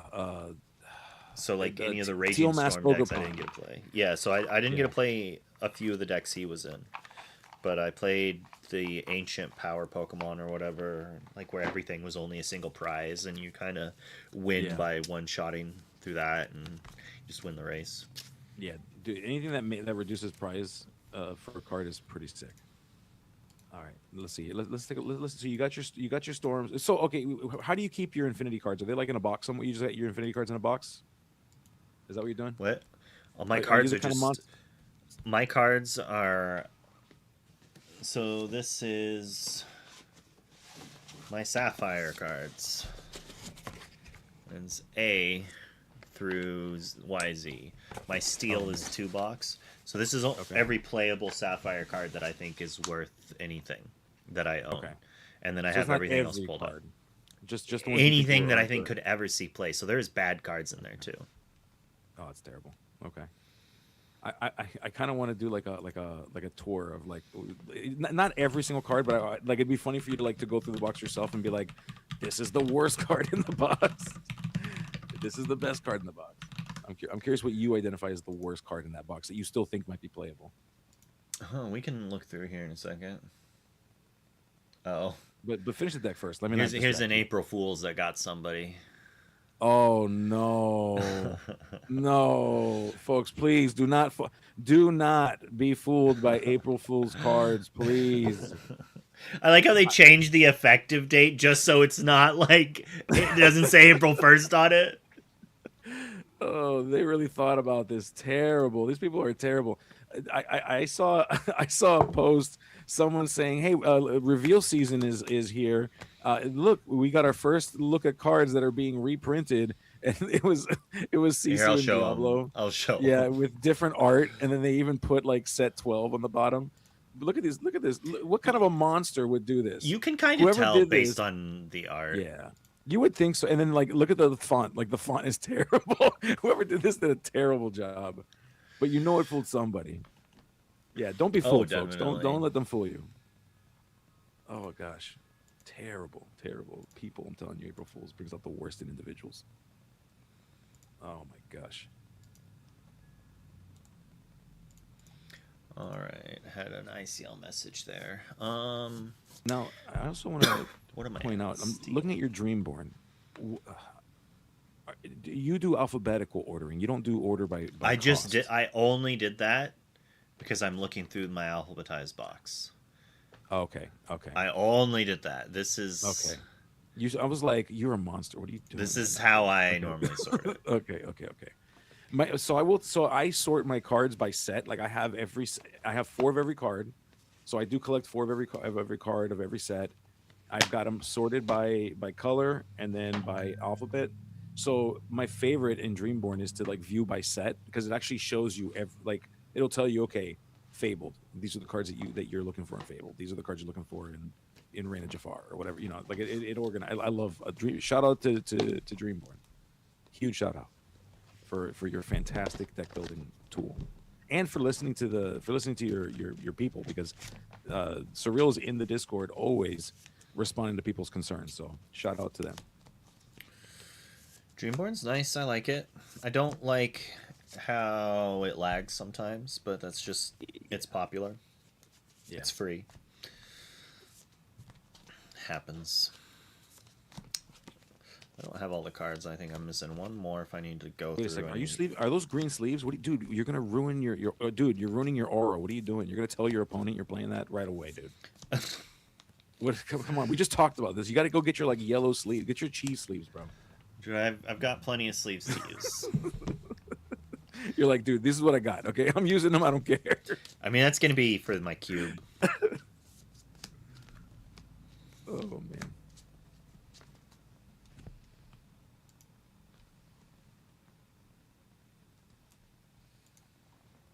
Oh goodness gracious.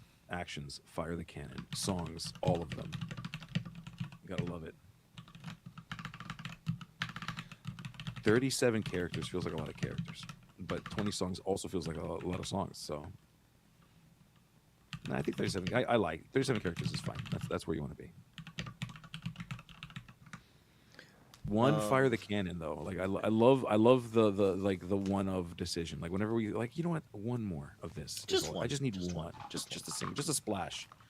It's a card I really only want to see early on, but it's a splash. And if I see I'm it not late gonna game, mull for it. Like I'll discard it to Diablos, whatever.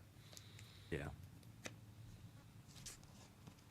The one of. Yeah, Pooski. Yeah, tomorrow Braden's gonna be on the show. Ooh, And we are Braden. going to cast his cube draft that they did the other day. They Oh, recorded it, so dude. we'll get to chit chat about his picks and then the gameplay. And that'll probably inspire me enough to rebuild my cube. I'm hoping. There's a day off on the schedule for season 3. Right here, there's an exhibition week on Okay. May 12th and 13th. Oh, that's my birthday. Sick. Good. Ooh. People should rest on that day. I love it. Well, it's an exhibition day, so what I'm thinking of doing, if I get my cube done, basically find eight people who want a cube draft and who have cards, because you're basically gonna have to have every card on the cube to play this. Okay. because Nice. it's all webcam, and we'll use a drafting website. And so we'll cast the draft. We'll have like one drafter or maybe like a couple people who are streaming their draft that then we can jump between a couple tables, check out their decks as they go through it, That's and cool. then we'll watch some games and do that. And I was like, that could be pretty fun. And a draft is 8 people, single elimination, happens to be 3 rounds, perfect for a normal ICL night, right? There you go. It would be a little bit later though. It would run a little longer though because of the draft portion. So we might actually Mm. start it earlier. Maybe it depends. Like how long? I mean, how long do you think you'll need? Like, was it like 30 minutes The draft to portion could open be them? like 30 to an hour, depends on how fast they Okay. draft. Like if everyone's like A gaming it, the draft portion could be like 10 minutes. Okay. There you go. Yeah. Yeah, but people are gonna be thinking about it. That's gonna be rough.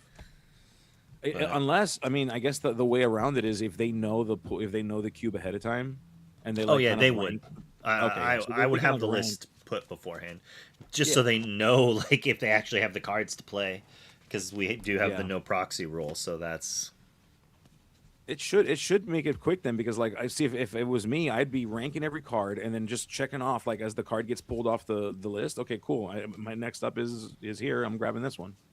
So I mean, I think I think in a cube draft you definitely want. I don't think you just want to draft the best card. Like I think you actually want to yeah, you have to have organize. a concept of what your deck's trying to do. Like like singers could be a lot better if you draft a bunch of songs. Yeah. But is there enough songs to make it worth being an archetype? Like I don't know, probably not, but maybe. Like is Diablo good enough? Maybe. If you have 3-drop Diablo, maybe you're more apt to draft all the Diablos you see, right? That's This true. is Yeah. probably one of the best cards in Cube, in my opinion. Oh, I can imagine. Yeah, 100% Like, I is. almost want to just put 4 of them in the Cube. That's yeah. That's like a four of like the top of the list. I'm grabbing this first before anything else. Like, Because it like just that creates opens another up so many archetype. strategies. It's crazy. Yeah.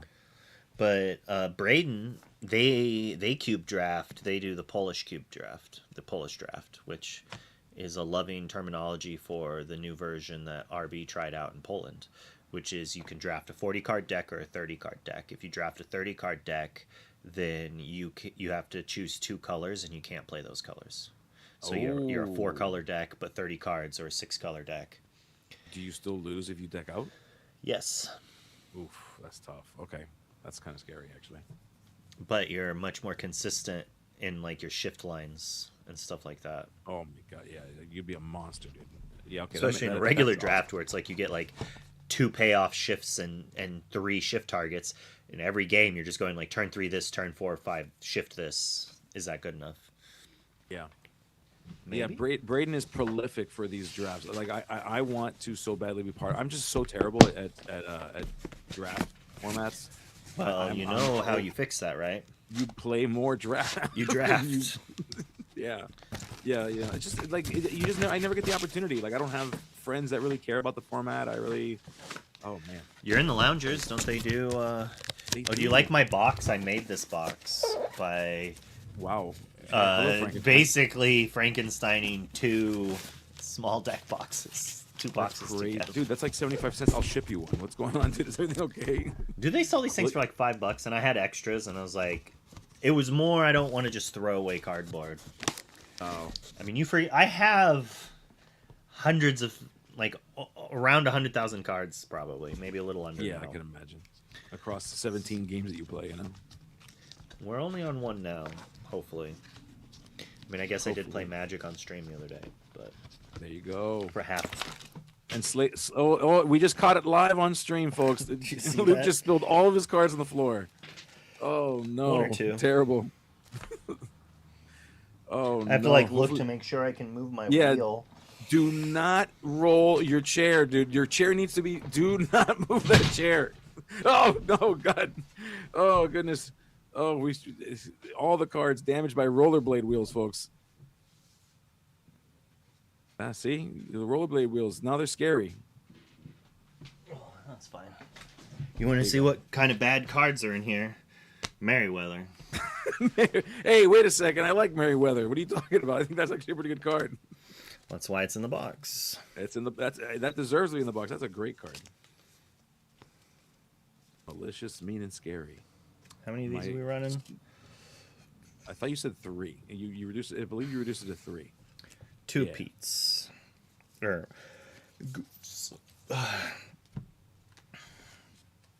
maybe that's what I should play instead of the third morph. I don't know. I love that the song. I love that the card that we got is malicious, mean, and scary, and like the pictures there. But like if you listen to the song in its entirety, it's about how these scary dudes that are in a bar wanna actually do like cool things, like be piano players and collect dolls and stuff like that. Like they want. Oh, I already owned a play set of foil morphs. I guess I didn't need to buy more. Well, there you go. Whoops. You know, you can build 2 emerald decks with foil morphs. Hopefully morph just spikes and then I can sell it. Dude, that's it. Reprint incoming. Confirmed. Let's go. Let's do it. Let's reprint morph. Which, by the way, how did morph not get infabled? I'm still shocked by that. I am as well, actually. I think a card morph or a card like morph should always be in the game. Yeah. Yeah, I don't know. I guess they thought Baymax was enough. Maybe Baymax was the replacement of Morph. I don't know, but Morph, like so I want to good. see something that's like a song for 2 or 3. I don't know what song it's off of. I'll let chat figure out how to match it to something. Maybe an Ursula song because she transforms Ariel, but it doesn't fully fit. But it's like the next character you have gains universal shift X, where X is like 2 less than the character's normal cost. Worded however Lorcana would word it, you know? Yeah. Like something that just gives me the ability to shift things. I like it. Or it could even be a song from. What's the one? The Princess and the Frog. It could be like because there's a line in the song that Friends from the Other Side comes from. That's like that because the song is about transforming somebody into something else. Yeah, and even then, you know, you could change it to be like the next Floodborn character you play can be considered to have universal shift instead of normal shift. Yeah. And then so it's like you still have to have a character that has shift. So then you don't break too many things. You don't let like some card get put into play before it should be, but it lets you shift your shift cards onto anything. I think would be nice, which is kind of what Morph does. Yeah, it could be something like "Shake This Poor Sinner's Hand," something like that. So like a line from that song, a line from Friends on the Other Side. I think would work fine. Very cool. Diablo Morph. Ooh, Pooski, I want to be like you from the Jungle Book. I like that. That'd be pretty cool. I like it. Yeah. All right, we did it, chat. That's it. Send that directly to John Lorcana. Make sure they put that into the next game, into the next set there. I think while I'm gonna have the list have Angel, I think this list I'm gonna make is gonna cut the Angel for another max goof. And is that because I don't want to take a card out of another deck? Yes. Because Sky still has my Angels. Lazy levels rising. We are not doing that, folks. We're just not going to do that, Luke says. Well, it's another deck I'm using. It's like the Amber Steel list is playing 2 of them. Oh, my goodness. Alright, so we got 4, 8... 18, 20, 22, 30, 40, 44. So 4 cards as a playset of. Yep. I mean, 2 we don't talk about Bruno's. A couple Space Pete's. What can I say except you're welcome? For the islands I pulled from the sea. Sunchill.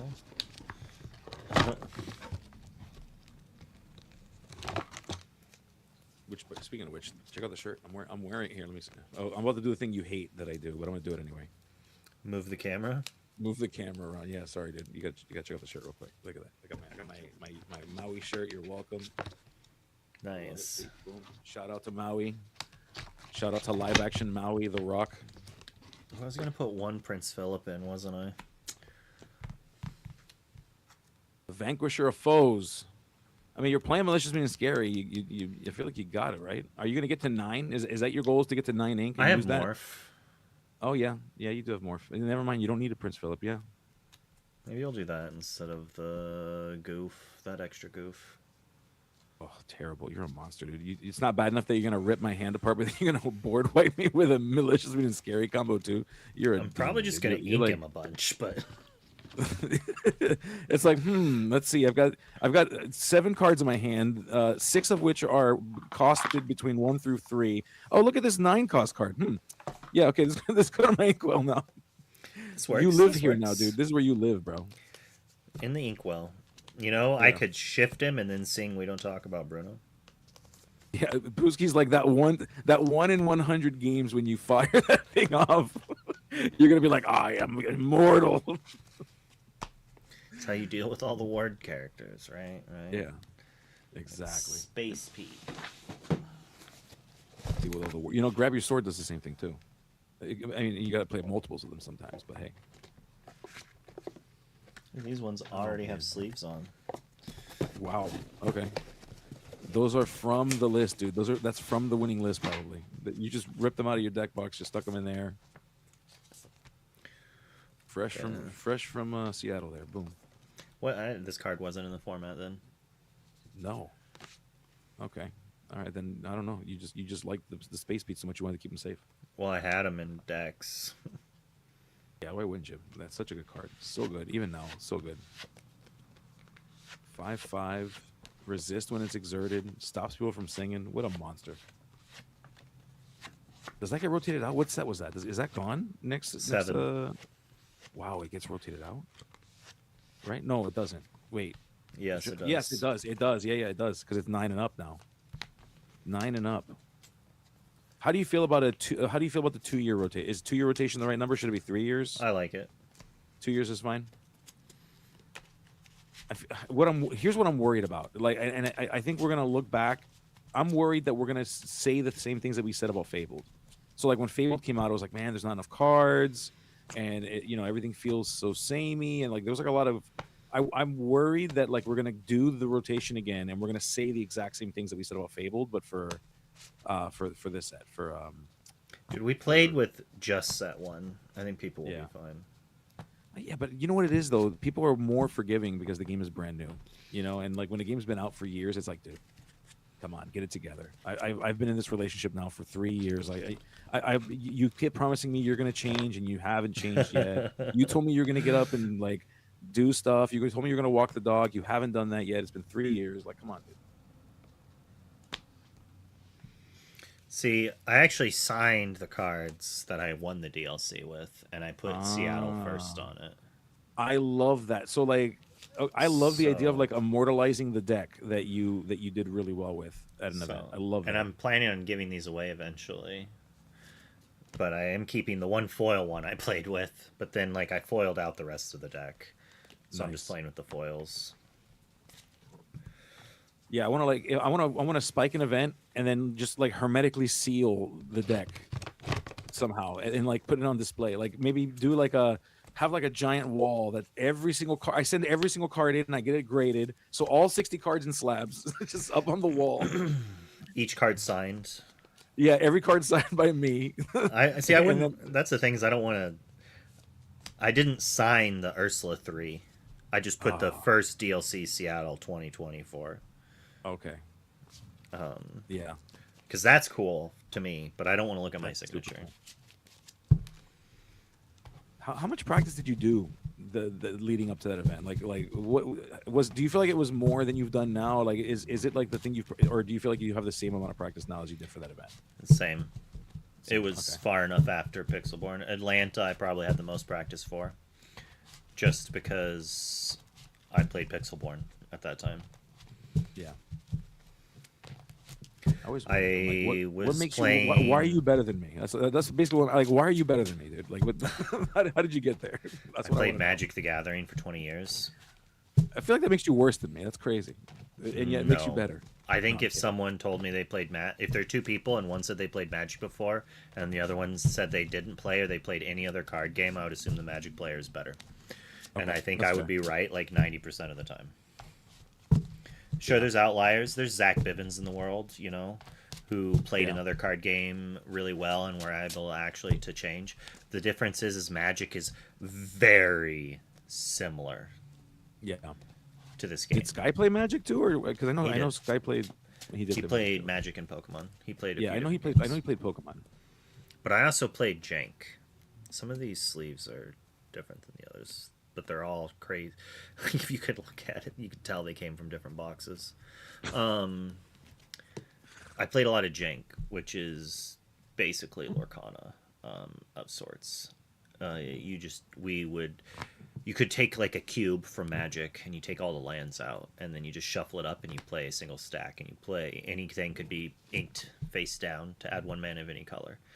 Sound familiar? You can ink cards from your hand to play cards. You don't have to care about color. You just, so I had been playing Lorcana for years. So like certain concepts of like, so knowing what to ink is actually an incredibly difficult skill in Lorcana. Okay. And that's one of the skills that playing Jank like basically helped me master pretty early.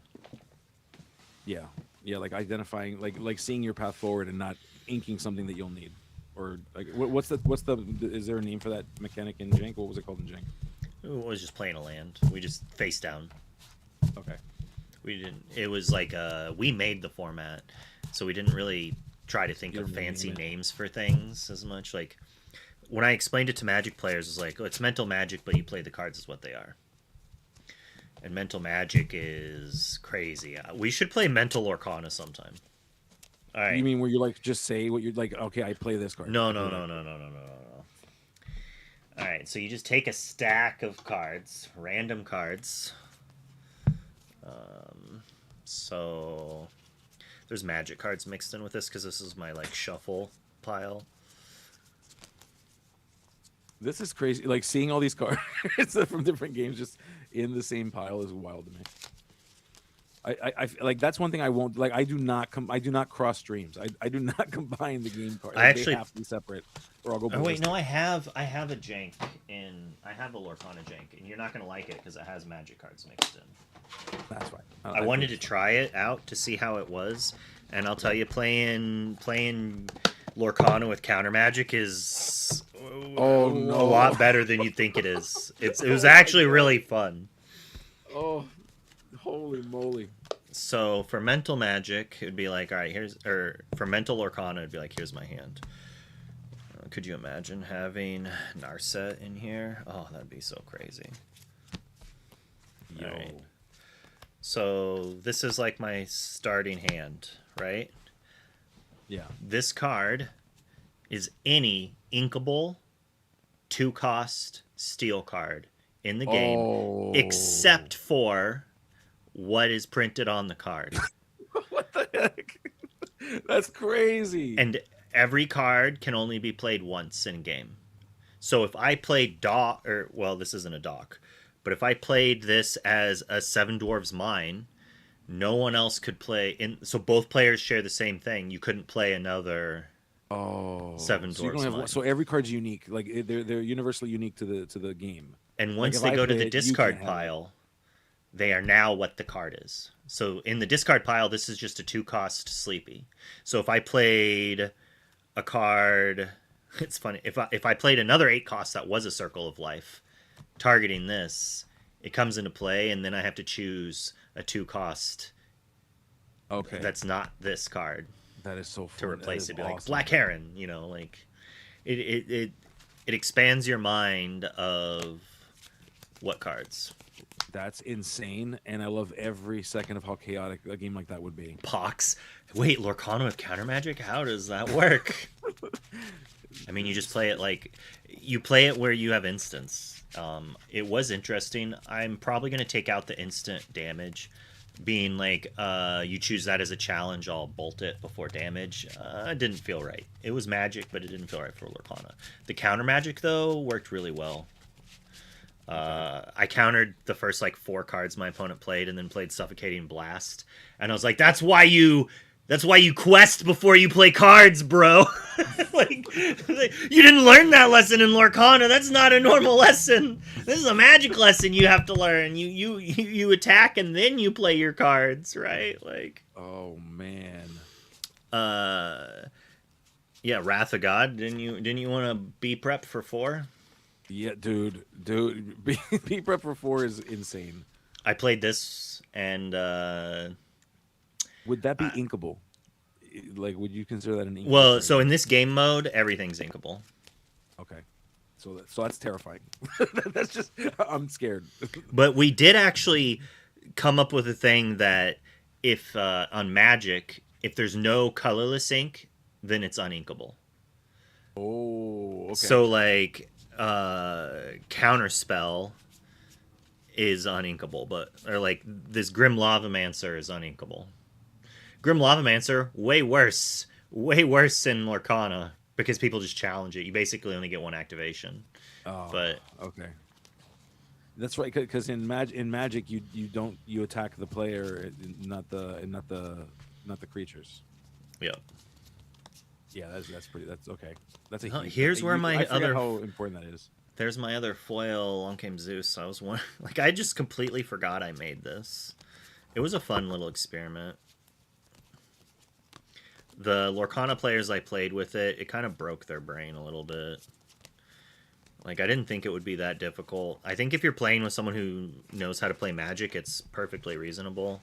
But it would take a few games to play with a non-Lorcana person to do those. Yeah, Pyroblast, baby. So that was the other thing. We were like, all right, Ruby, Amber, Oh, man. Emerald, Sapphire, and then Black was Steel. Okay, I figured. That makes sense. I figured. So something that was like destroy target red card, like then Pyroblast, that was destroy target, counter target card if it's Sapphire, or destroy target permanent if it's Sapphire. So wait, where's Amethyst? What would be Amethyst? What color? There just wasn't one. There just was no Amethyst. You know what? Yeah. I prefer it. That's probably best. Well, I mean, it doesn't matter. Like, Yeah. It was just Yeah, for like that's 1 fair. or 2 card interactions that Well, theoretically 'cause, I should mean, just be taken out. Amethyst so it's doesn't need not more help than it's already got, dude. Like Amethyst lets you draw some. It's fine. Amethyst can just be Amethyst. I think it's perfectly fine. There's the last foil storm I was missing too. You're just sitting in your mental magic deck there, just hanging out in your friggin' jank deck. That's crazy. Yep. Like, oh, I've just got foils in here. Foil. Meta significant cards. But this right here is my favorite way to play Lorcana. Almost any card game. It's just a stack of my favorite cards from the game. You cut it in half, or you either play single stack, or you cut it in half, and each player gets 1 separate discard piles, and then every card's inkable, and you play it what it is. Mulligan or not? You can, yes. Okay. So then it's just like, well, you get to see cool interactions. You get to see 3-card combos that you don't get in normal Lorcana because color restrictions, right? Yeah. Oh man, that's awesome. So we got a 1-drop there, 1-drop Amethyst card. So I would play that as any 1-drop Amethyst card, but In not Mental Olaf. Magic, but in Jank, no, it's Olaf. Okay. And I play it is what it is. Okay. Because I like that more. But Mental Magic, the use of That'd be Mental harder on Magic stream. it might be easier on stream because then it's just like both of you grab a pile. Like if you open 3 or 4 packs, you could just shuffle the packs together and play with it. Right. Maybe that's how you should do instead of Pack Rush. Do that. That might be more fun. I'm not a fan of Pack Rush. It's close. It's so close to being something I like doing, but it's just missing something. I don't know. I don't like starting with 2 extra ink. Actually, Okay. it just makes 1-drops bad. Kind of like I don't know. Yeah, they're almost unnecessary. And the packs are smaller, and it feels like there's more cards that do like nothing at all. So there's like more sluff. Sometimes it's good, sometimes it's bad. Like we did the pack rush. I was in that pack rush event thing that they're doing on Instagram or something like that. And in Okay. my first round, I went turn one, Mother Gothel one drop. Turn two, Snowboarder Stitch. Turn three, I played the card on it that doesn't let it get challenged. And so I just had an active Snowboarder Stitch on turn three. And it's like, all Nice. right, I hope you have like a very few amount of cards that actually answer this. Yeah. Yeah, because like when you describe that opening to me, I'm like, dude, your hands bleeding dry. Like you're about to go 0 cards in hand, but that Surfer Stitch or the Snowboarding Stitch suddenly changes the game. Now you're drawn to a turn. Exactly. I was almost afraid I was going to mill out. And then they're like, oh, you shuffle your discard. Yep, I was I was gonna say yeah, no need to worry about that. In Magic, we No need played to worry. Pack Wars. Okay, And it was one pack, 15 cards though, one pack. Um, you don't ink anything. okay, You just get one ink every turn. So you just okay. put a dice that went up every turn. Or I use booster packs every turn. I added a booster pack. So, we're opening boxes, so we got extra packs Yeah. to just track it. And it's just like it goes back and forth. If I'm the play, I get one. Next turn, I get two, three, and then four. Easy peasy. And then, like, you also get to use all those cards. The fact in the pack rush, you also have to continue to ink. You run out of cards really quickly, and then it can make the game not flow as nicely, I think. Yeah, dude, you know what But you could do? it's You play Pack Wars with your opponent. Each person brings a box, and then the number of like the number of boosters that you had to like do that with, the other person gets. If whoever wins, it gets all the boosters that you separated. I like That'd be gambling. sick. We would just play whoever won got all the cards. Oh, okay, okay. So But like between the two boosters. between the two boosters. Oh, okay. I like that. That's actually pretty cool. That's pretty cool. Yeah, that's You awesome. say that until you lose $100 card, but Until you get blown out 40 games in a row. well, I mean, you lose one enchanted. Oh, oh. Okay, no, I don't like playing. I take everything I said back. Dude, if I crack an enchanted, I'm standing up from that table. I'm walking away. We're done, dude. This game is over. We Normally, had our the fun. like there was a few formats that we'd be like, all right, if you open a foil of this, like if there were cards in the set that were worth like $100, we'd normally agree to just split the card, like just go sell it, get another box, let's go more. Oh, that's cool. That's pretty cool. Oh man, that's Back scary. That's some degeneracy, but but it's pretty cool. and like maybe I don't like boosters because I was like buying boosters is because I was spoiled. Yeah. Like the LGS I used to go to before it went to the dark side, was it was I don't know, Hobbytown USA. There's hobby towns across the United States. It is a very popular hobby type store, and it does not. Most of the locations don't carry cards. They don't carry card games. Most of it is models Okay. and like RC cars. But the first hobby town was in Lincoln, Nebraska. The headquarters is in Lincoln, Nebraska. I am friends with one of the two owners, like founders of Hobbytown USA, Oh, Tom that's cool. Walla. He is a fantastic person, a great guy. His partner he, was a guy. He wasn't a bad person. He just wasn't pleasant. Um, anyways, but even being not pleasant, he still cared about customers. He was a great businessman in that regard, and they both liked the games that they played, and they wanted to create an area and a place to play these games. So when Tom was in charge of the Lincoln Hobby Town and in charge of doing events, they had insane payouts.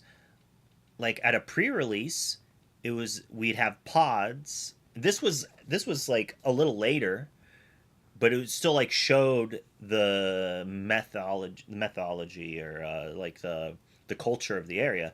It was Yeah. 32-person pod, $30 entry. If you go 4-0, you win a box. If you go 3-1, you win half a box. Otherwise, there's no prizes. a little top heavy, but at the same time, an insane amount of product. Um, I felt like.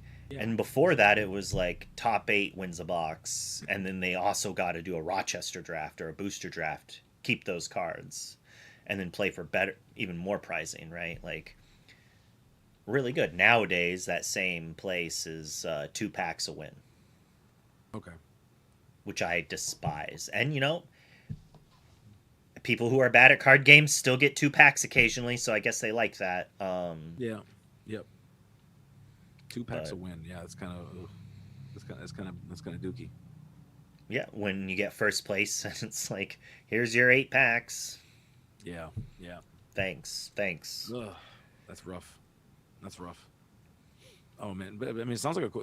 Like we have, I think the thing I'm the closest to is cool. Like I have a cool stuff. Like everybody knows cool stuff from being like the online store, but like I live 10 minutes from cool stuff, and they are entrepreneurs for sure. That is definitely it's a big business. The employees there are fantastic. I love the employees there, but a lot of the philosophy you can tell is like it's a larger business than a local game store, and they operate that way. And a lot of time, for example, we have some players that have some, like for set champs, for example, we have a player that has religious restrictions, can't play on Saturdays.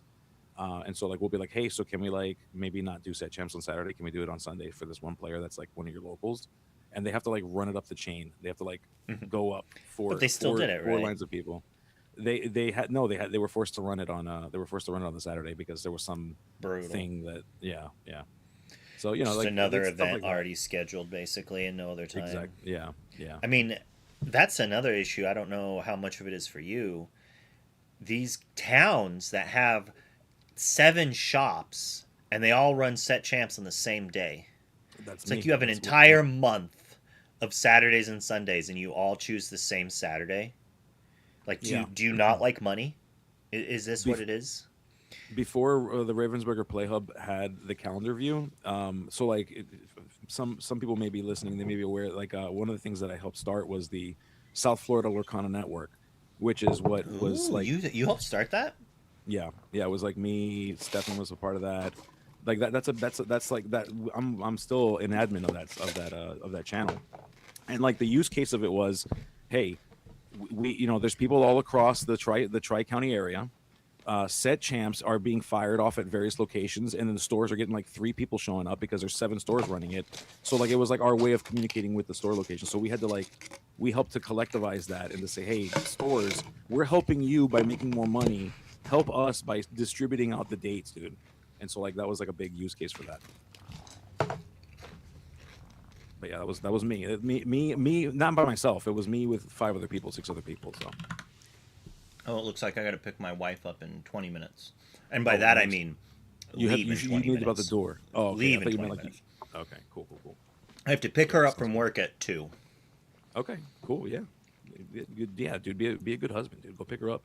Stop at a place. Get her some food or My something. my son has not been fully behaving during Frozen musical rehearsals. Oh no. So one of us needs to be there. He behaves like an angel when we're there. Oh goodness. What part is he playing? Townsperson number 3 or something like that. Townsperson number 3. I Love mean, it. Okay. most of the kids have like backup B roles. I would Yeah. say there's like 4 or 5 kids that are the main characters, but Okay. Yeah. I mean that makes sense. I mean it'd be cool if it was like Olaf or something. watching them rehearse though is like torture. Like I feel bad for the teacher. Dude, you're the dad. You're supposed to be like, man, it's so I'm not majestic. telling other. My wife was like, "Yeah," and Mr. Bessie said to do this, so let's do this. I'm like, "You're not their teacher, honey. Don't tell these kids what to do. That's not your job. You're not being paid for that. You're there to make sure our son's not misbehaving. Let the other kids make our kid look better." Yeah. Like, Yeah. He's really these other kids are propping this one up. All right, so let's yeah. maybe let them keep doing that. It's like you don't have a position of power. They didn't say, "Could you help govern Yeah.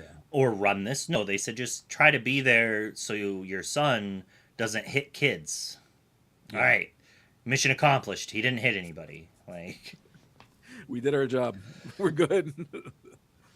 Oh yeah, and goodness. plus, like telling a kid to do something, and then like, what if that's not what the teacher wants, like. Yeah. Yeah, no, that's true. Like, there's all kinds of things that come into play in terms of like what you're allowed to do, what you're not allowed to do, and God forbid something happens and she's forced to like intervene in a way. I thought And the yeah, teacher you yelled gotta. at me. Oh no, Like, I what'd you was do? looking at my phone the whole time. Like, I'm like looking at my phone, look up, make sure he's doing stuff, I'm just messaging, whatever. And he's like, and I'm seeing a lot of phones out there, more than I should be. He wasn't talking to me, I'm pretty Okay, sure. Because well, if he was, I just like gave him a look like I don't care, and I kept playing on my phone. I right. was like, "You're not taking my like, you got me here into the school. You're not gonna force me to sit here on the gym floor and watch kids." Yeah, exactly. Like, come on, dude. But I'm pretty sure it was like people out there were on their phones. But the thing is, like, he's rehearsing the lines with like 7 kids, while there's another 15 kids who are just like, all right, just sit down on the floor and behave while we do this. Like, so obviously they're talking, they're doing everything, and shout out to him. He's not like our teachers were. Like, it blows my mind how different they are. And maybe it was the same, and from like being a kid, I didn't think it was as loud. But like all the kids are yelling. I remember being a kid in school, they're just like, you don't have permission to speak.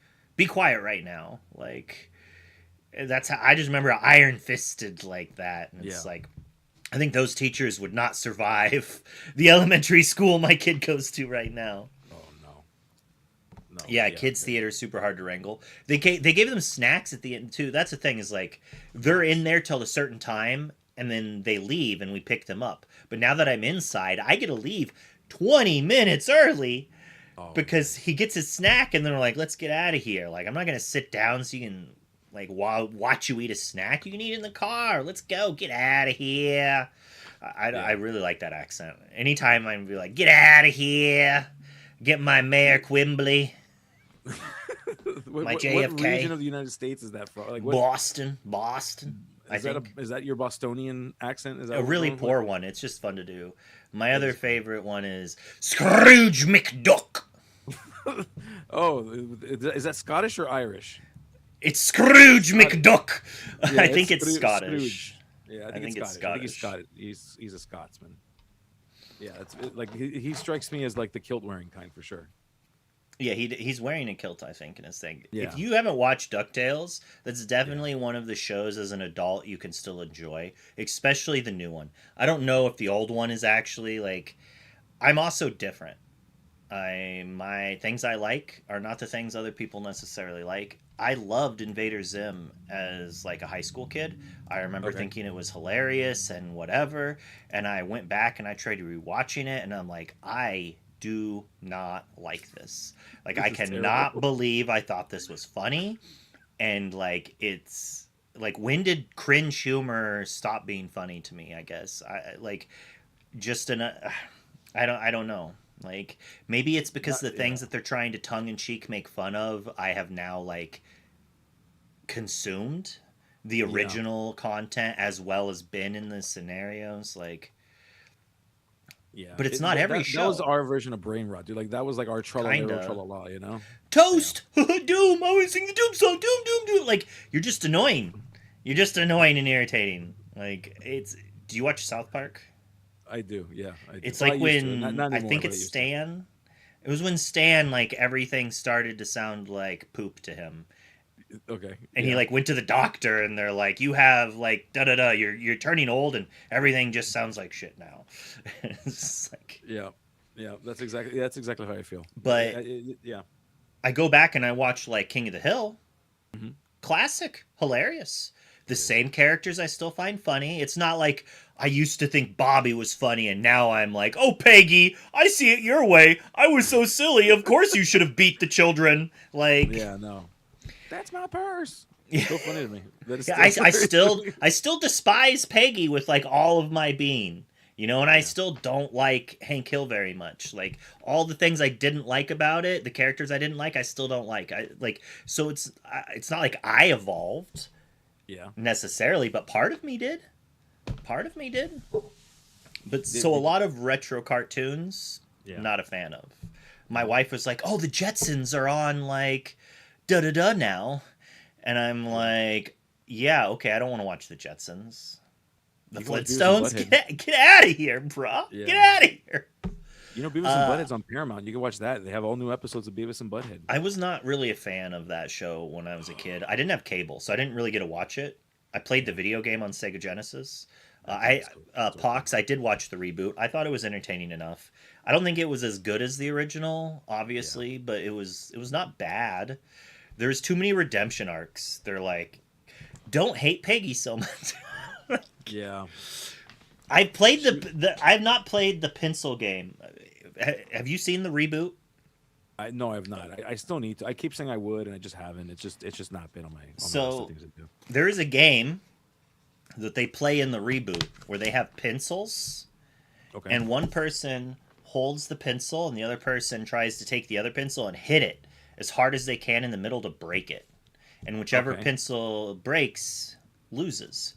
That's a card game. That is a game I've played with Magic cards for over 10 years and is I've super played the pencil fun. game. I never played it with a pencil. I didn't I even know have. that's where it came from. Probably Yeah. did. But so, like, yeah, you hold a card like this, and the other person holds it like this, and they try to go like this. And they're given one hit, and then you swap. So you see how Yeah. this one kind of got a little rip on it? Then you swap back and forth, taking turns hitting it, and the winner's the one who gets to break it in half.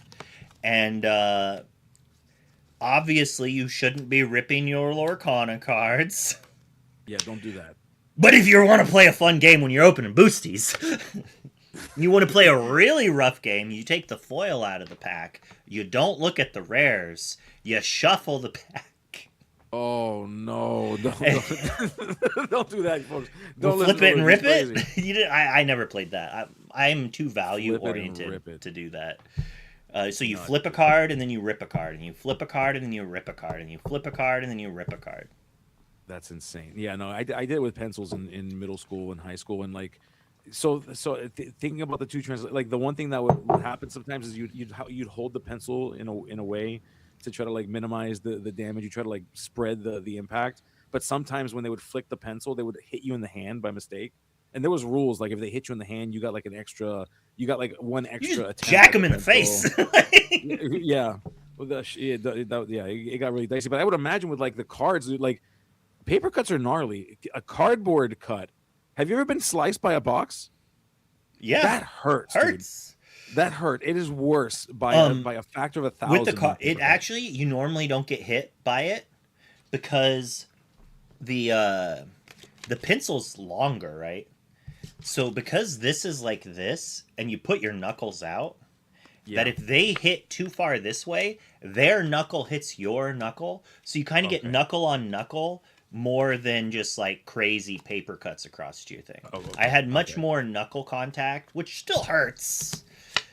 You got to be Yeah. careful. It's like you gotta hold it out there. You still practice. Wow, Ooh. that's impressive. That's impressive.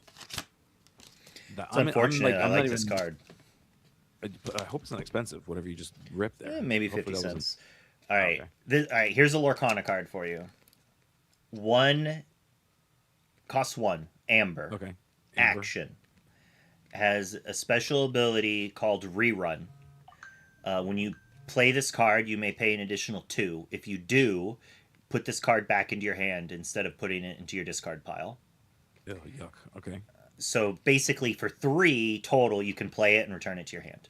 Oh God. All right. Okay. And it says banish a character you control, gain lore. Oh, no, sorry. Banish a character you control. Your opponents lose lore equal to its willpower. Oh my God. I don't know if it's broken though, because you're It's losing not. over gaining is significantly different. That's It's because like not that that. card is, it's not that bad because like Yeah, buyback. buyback because at like earlier phases of the game, like since your opponent's at 0, like it doesn't like you're not Oh playing yeah, that. yeah, It's yeah. like yeah. So like yeah, I guess that could be fine, but I feel So like in ooh, Magic, I it hate just that. gained life equal to its toughness. Okay. But that's like the same thing, right? Because in Magic you go from 20 to 0, in Lorcana Yeah. you go 0 to 20. So it's like the same thing. The difference is that you can overfill. You can't make your opponent go to negative lore, Right. but I could go to 30 life. Yes, that's true. But the reason this is good is because this gains infinite life. Not by buying it back, but because it's just part of a combo. I don't know if you were watching the Rude Rose stream yesterday where I was just like, Lorcana doesn't have combo decks, and this is what I mean. In Magic, there's a character that's a 2-cost 1/1 that says whenever this character is targeted by a spell or an ability, it gets +3 willpower till end of turn. Not that good. It's Right. okay. It's Not that okay. good. There's a 1-cost character that's a 1/1. It says pay 0. The next damage that would be dealt to this is dealt to target character instead. Okay. I just explained to you an infinite combo. Did you pick it up? I'm trying to. This is it's. All right, I'm because having a it difficult place. doesn't say it has to be damaged. So you just pay 0 and say the next one damage that's dealt to this is dealt to this character, triggers this character's ability that says this character gets +2 willpower. Oh So I'm going to pay God. 0 1,000 times targeting the first character. It becomes a Oh, it can be done 1 more than once. 2,000 character. Then I'm going to play this card. I'm going to Oh banish it no. and gain 1,000 life. Oh no. Good luck dealing me 1,000 before you deck out, bro. Oh Like, no. Oh no. That's crazy. but Do you we just scoop don't. at that point? Like in Magic, is like if I gain Yes, 2,000 life, certain is like decks. an auto scoop? A lot of times, yes. Okay. Sometimes you could just hope you can deck them. The problem is that I'm gonna be doing other things, right? That you have to Yeah. answer. But most of the time, if I get the full combo off, most decks just lose on the spot, Yeah. unless Okay. they have a way to deal infinite damage. That's treacherous. Because there is no infinite. I can't just say I'm at infinite life. I have to You have choose a name the number. Yeah. You have to name that. I know about. You have to name a number. So then, if they can do damage, they just choose the same number. Or if they can deck me out. Okay. Um, That sounds treacherous. you play Pokemon. Yes. Imagine a Snorlax deck. Okay. That could beat this, right? Because it's because it just like locks it just yeah okay It locks it down, and then it yeah can play like a couple of cards to mill me yeah by like 2 or 3 cards. So yeah there's like a really good card that is, it's an action. Target player puts the top 2 cards of their deck into their discard pile, draw a card. And most of the time, I actually target myself. okay Most of the time, because I have cards in my deck. I have Snapcaster Mage, a 2-cost 2/1 that when it comes into play, I choose an action in my discard, and I can play it from my discard by paying its normal cost. So it's like fire the cannons. Yeah, we're not bolt snap bolting. We're cannon snap cannoning. You know, holy 4 ink. moly. I'm dealing 4 damage or something and getting a 2/1. yeah Man, I what hope the they heck bring that card back. Man, so fun. jeez Um, Louise. That's why I like Ursula 3, actually, because Yeah. Snapcaster Mage is my favorite Magic card of all time, I think. Okay. And Ursula 3 is like the same-ish thing, because it doubles a card you play, and Snapcaster lets you replay a card. So it's just like a form of that. And Yeah. I don't know, you said you used to watch me play on Pixelborn, so maybe Yeah. you remember there was a Pixelborn player named Snapquester Mage. Snapquester, yeah, I know Snapquester, And that's yeah. based off of Snapcaster Mage, the Magic Yeah. card. Okay. Yeah, I knew it was based off of the Magic. I just had no idea what the card did. Okay. That's crazy, dude. That's insane. Yeah, and I agree with you. have I them do. somewhere. I wish Lorcana was more combo based. Like I was actually really excited when we were seeing Amber, Amethyst, OTK, Monstro combos. I was like, okay, maybe this is a sign. Maybe we can do this. Maybe we can. Maybe we're So moving to a future where this is possible. You know? it's hard to do correctly because we don't have responses. Okay. Because then like that's how you stop combo decks in Magic most of the time. That combo I explained to you, like in response to me playing one of the combo pieces, I could play Right. removal on the character. Right, or counter something. Yeah, or counter it. So it stops it, right? In Lorcana, we have hand discard. And we don't have good enough There's not good enough. I'm telling you, we need, and I really hope DeCandio gives it to us. Oh boy, like we need, like, I want to see a one cost Ruby inkable, one cost Ruby inkable. Look at target player's hand, or look at chosen player's hand. Chosen player reveals their hand. Choose a character, they discard it. One cost action, Yikes, inkable. dude. I want to see Yikes. a one cost uninkable steel card. Look at chosen player's hand. They discard or choose an inkable card. They discard it. Or choose an uninkable. Like, there's so many variations that we can do. I want to see a one cost, uh, like, amber card, inkable. Look at chosen players. They reveal their hand. Choose a card that costs 4 or less. They discard it. Oof, dude, Or choose a dude. card that's 4 or more. They discard it. Like, you make it so it's not perfect.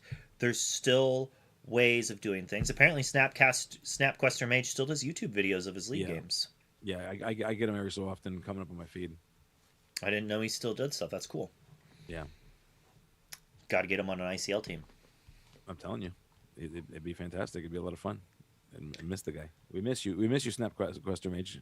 Shout out to you. I feel like I remember him mostly because he was in top of the leaderboards, and I'm like, oh, I Yeah. gotta reclaim my first place.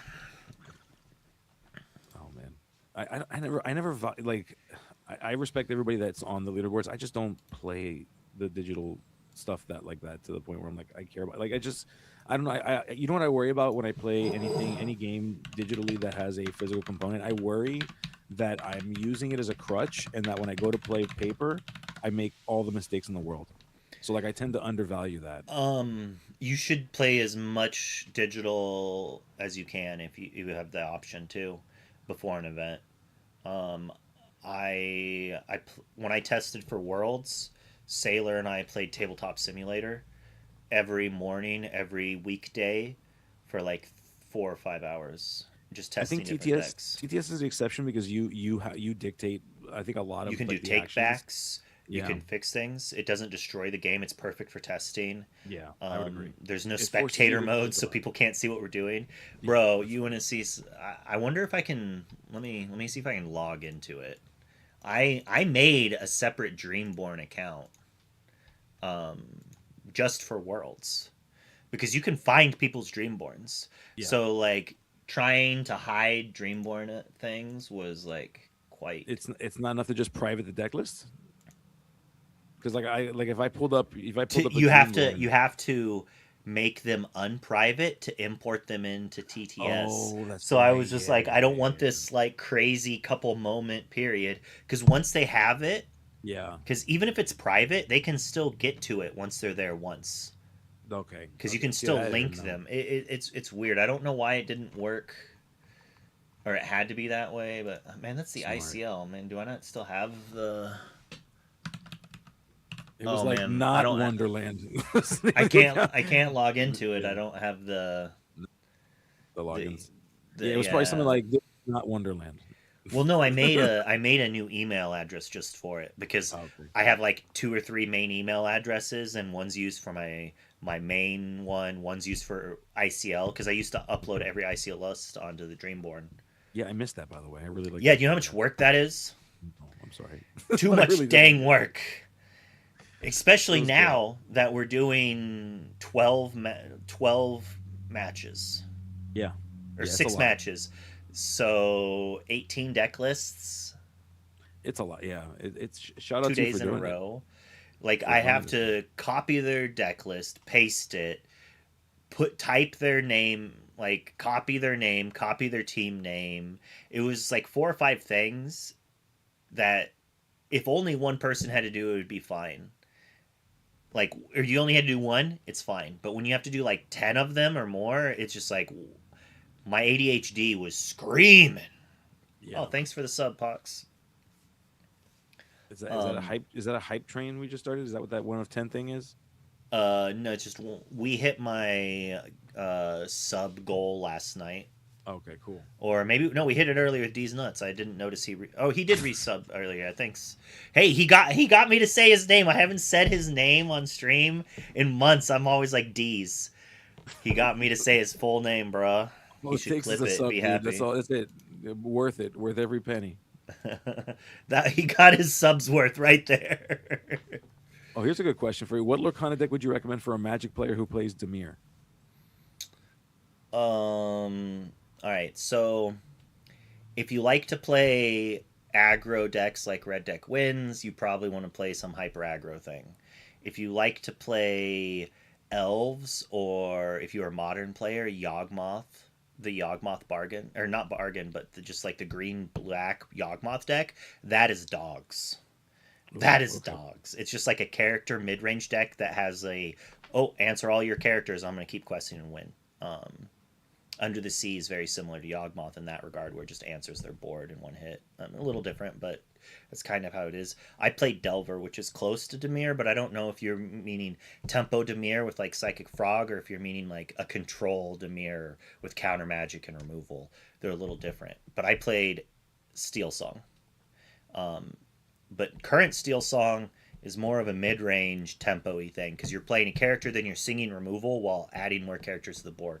So that's like a mana leak, fatal push style archetype, where you play some things, you answer theirs, and you try to quest out to get that win before they do something. But you're basically going to have 4 or 5 characters in play, and your opponent's going to have nothing, and that's why people hate playing against the deck, because you're just removing everything they play. If you like to play Demir, like counter magic with be prepared, also known as like consume the meek. I'm trying to think of like, damnation, but something like that, where you have board wipes with counter magic and a couple payoffs. You want to play Emerald Sapphire. You will like Emerald Sapphire a lot.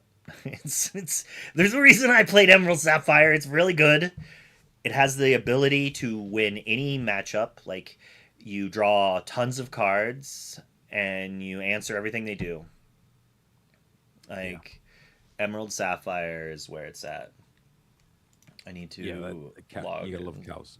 Which, by the way, shout out to Clarabelle who gets rotated out in the next format. Good riddance. I hate that card. I love her because she's won me lots of money, but I hate her because she's. Oh, this is it. This is it. I apparently didn't realize it. This is my. These are all worlds deck lists, Oh, like and limited look at the decks, and strange naming conventions. Love it. yeah, there's a reason for that, right? Yeah, So this look, the ramblings of a is madman. this is Pool 12, Deck 1, P12 D1, uh, Sealed 11, and this is Sealed Pool 11, Deck 1, Deck 1. Mhm. So it's just like named after that. This is just a random red purple deck that I was trying out. So red blue shark was the best deck in the format, and this was me trying to build a deck, a red purple deck that could actually beat DKP's red blue. And his deck was so hard to beat. We cut Be Prepared entirely to run 4 Dragonfires, That's insane. because the only thing you needed to ever answer in the deck was shark, and you could not lose your own characters while answering the shark. Okay, that makes sense. And this deck still didn't beat it They couldn't well do it. enough. Like, Uh, it had one of the better things, but if they ever were able to stabilize with a shark, you just lost. It was so brutal. Um, oh, these are the 3 decks I played. oh, okay. They literally got me to play a 61 card deck. Oh no, did it hurt your soul to like have to It do that? did. It did. Yeah, that's tough. I don't know if I can handle playing a 61 card deck. I hate it. Freddie's a huge proponent of playing like 61, 62, and I'm like, dude, stop it. Just stop it. I lost because I didn't track my items well enough. I honestly didn't play enough games with the deck. Um, Mirror specifically, I never got to the scenario where I decked out in the mirror. We Okay. normally got there, but my opponent was. There were like, out of the 30 people, 31 people in the event, uh, everyone had a blue deck, right? Yeah. Most people had one or two hideaways, I if was gonna even. say four is kind of wild, dude. We played four. Well, you want to win the mirror. Yeah. This deck was built to beat the other Ruby decks. There's only one version that did that better than ours, and that was what the Rat played. He went even lower, playing Oswald's and Magnifying Glass. But this one with the four hideaways, we just crushed the mirror, right? Obviously, you keep the one dime until the turn you win. But Yeah. I lost because I could only get 18 I think 17 items in play before I decked out Oh, because I had rough. to ink items. I didn't have any more in my discard, and I could only get to 19 lore.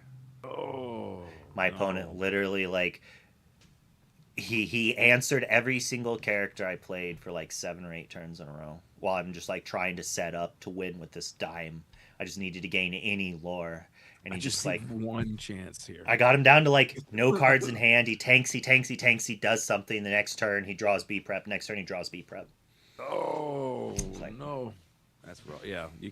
That was just not meant for you to win. That's just not for yeah. you. I mean, he's a good player, Yeah. Frederique. Oh, Um, yeah. but I definitely punted. The funny thing is, like, we had a judge call because I inked an item and then I didn't want to ink that. I wanted to ink something else. And he was like, "You already inked it. It's too late." And I literally, like, put it down, brought it back up. And this was before takebacks, but it did rule in my favor that Did you I could. say? Because I think you have to say that you're inking it. Because you could show. You could show It your. wasn't even because of that. It was just because I Okay. was basically still holding the card. Okay. Oh, okay. Yeah. Like it That's not was even a like take put it back. down, like nah. And I've done this tons of times. Like that's the people who are like takebacks bad for this game. It's like, bro, when you get to the higher echelons and you're actually playing against other really good players, like that happens. Yeah.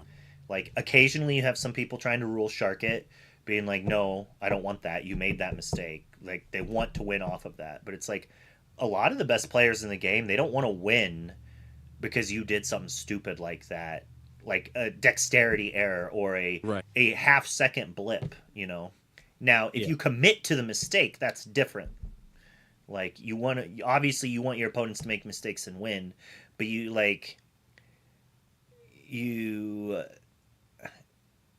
you don't want them to play the wrong card and name that. Like so Yeah. at my DLC Like they win we say a had a card and put judge another card call. down. We had a judge call where my opponent said Maleficent Dragon and then put a Be Prepared into play. And I was like, okay. And he had like better cards in play. And we called a judge. They ruled in his favor. I appealed it. And the Right. funny thing is I told him, like I've talked about this on the stream before, I told him I was like, this ruling I think is going to go in my favor, but it should go in your favor. And you should appeal if it doesn't. Because I think the rules should work the way in your favor, but I've seen it ruled the other way, and Yeah. I'm not going to just leave it on the table in this scenario. Correct. Yeah. You have to at least try. But I'm I gonna at just least yeah. get it appealed, so like I know for a fact, Yeah. because I've had judge rulings where they rule something, you don't appeal it, and then later you found out they did it wrong, right? So you might, if you Yeah. think it's wrong, you should appeal it. It ruled the way I think it should be ruled, but at that Yeah. time I didn't think that was how they were ruling it, and I'm glad that he didn't have to play the B prep, that he was able to play that. Obviously, it Yeah. made it much harder for me to win, but Sure. luckily I got through it. And I have, call it superstition if you want,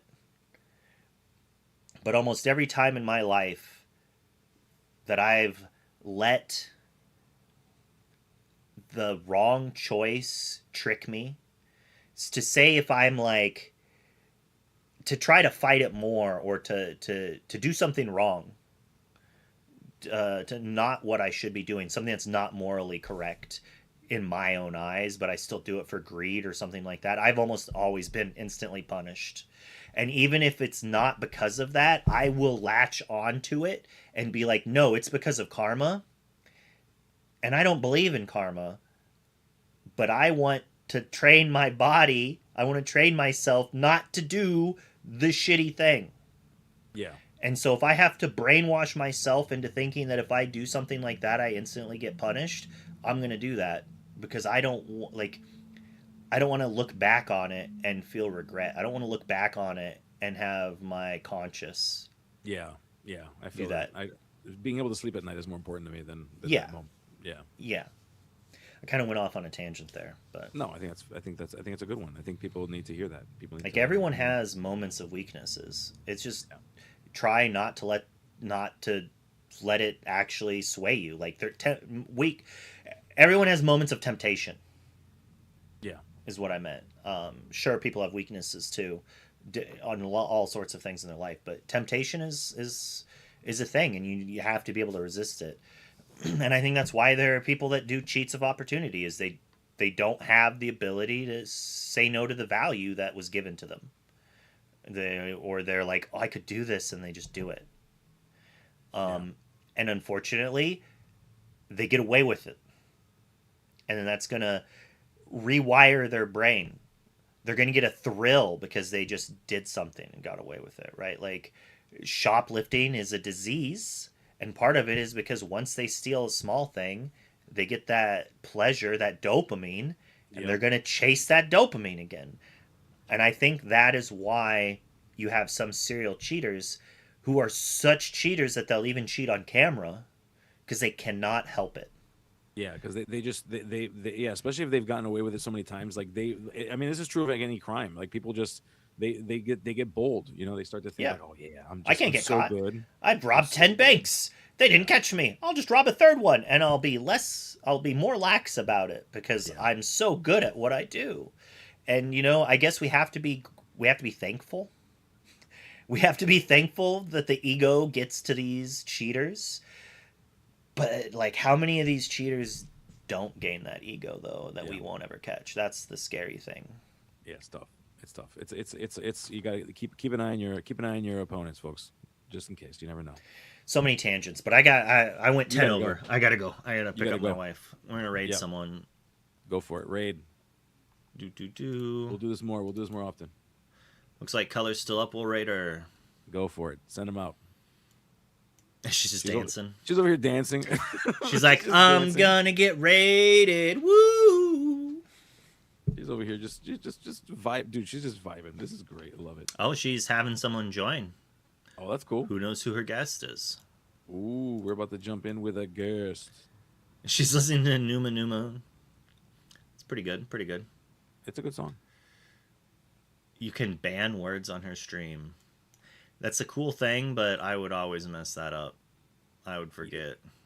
Yeah, like what word would you like? What am I gonna ban? Like what word do I not want her to say? I don't know. She's just like showing the YouTube. I mean, you'd ban R&B. Oh yeah, you know what? That's worth it. Yeah, let's ban R&B. No, I love R&B. He loves me and I love him. No, don't do that. Leave R&B alone. My goodness, what is happening right now? She's going. Look at that. She's watching YouTube videos. She hasn't had Twitch yell at her yet. Yeah, yeah. Must be nice. So like my VLC, the music we're listening to is streamed to Twitch, Okay. but not to YouTube. Okay. So YouTube only gets our voices because YouTube copyright strikes way more than Twitch does. Yeah. Twitch will be like, oh, you played this one song. We turn the audio off on your replay for like a little bit. That can happen. But like JD's been hit a lot. And he'll do like Really? from his singing. He'll sing a lyric from a song and they'll hit him sometimes. They can be That's really how rough good his about it. singing is, dude. His singing is so good that it sounds like it. That's crazy. True. True, true, true. All right. All right. We got to go. I talked for like 2 more Yeah, minutes. go. Bye bye. Later, friends.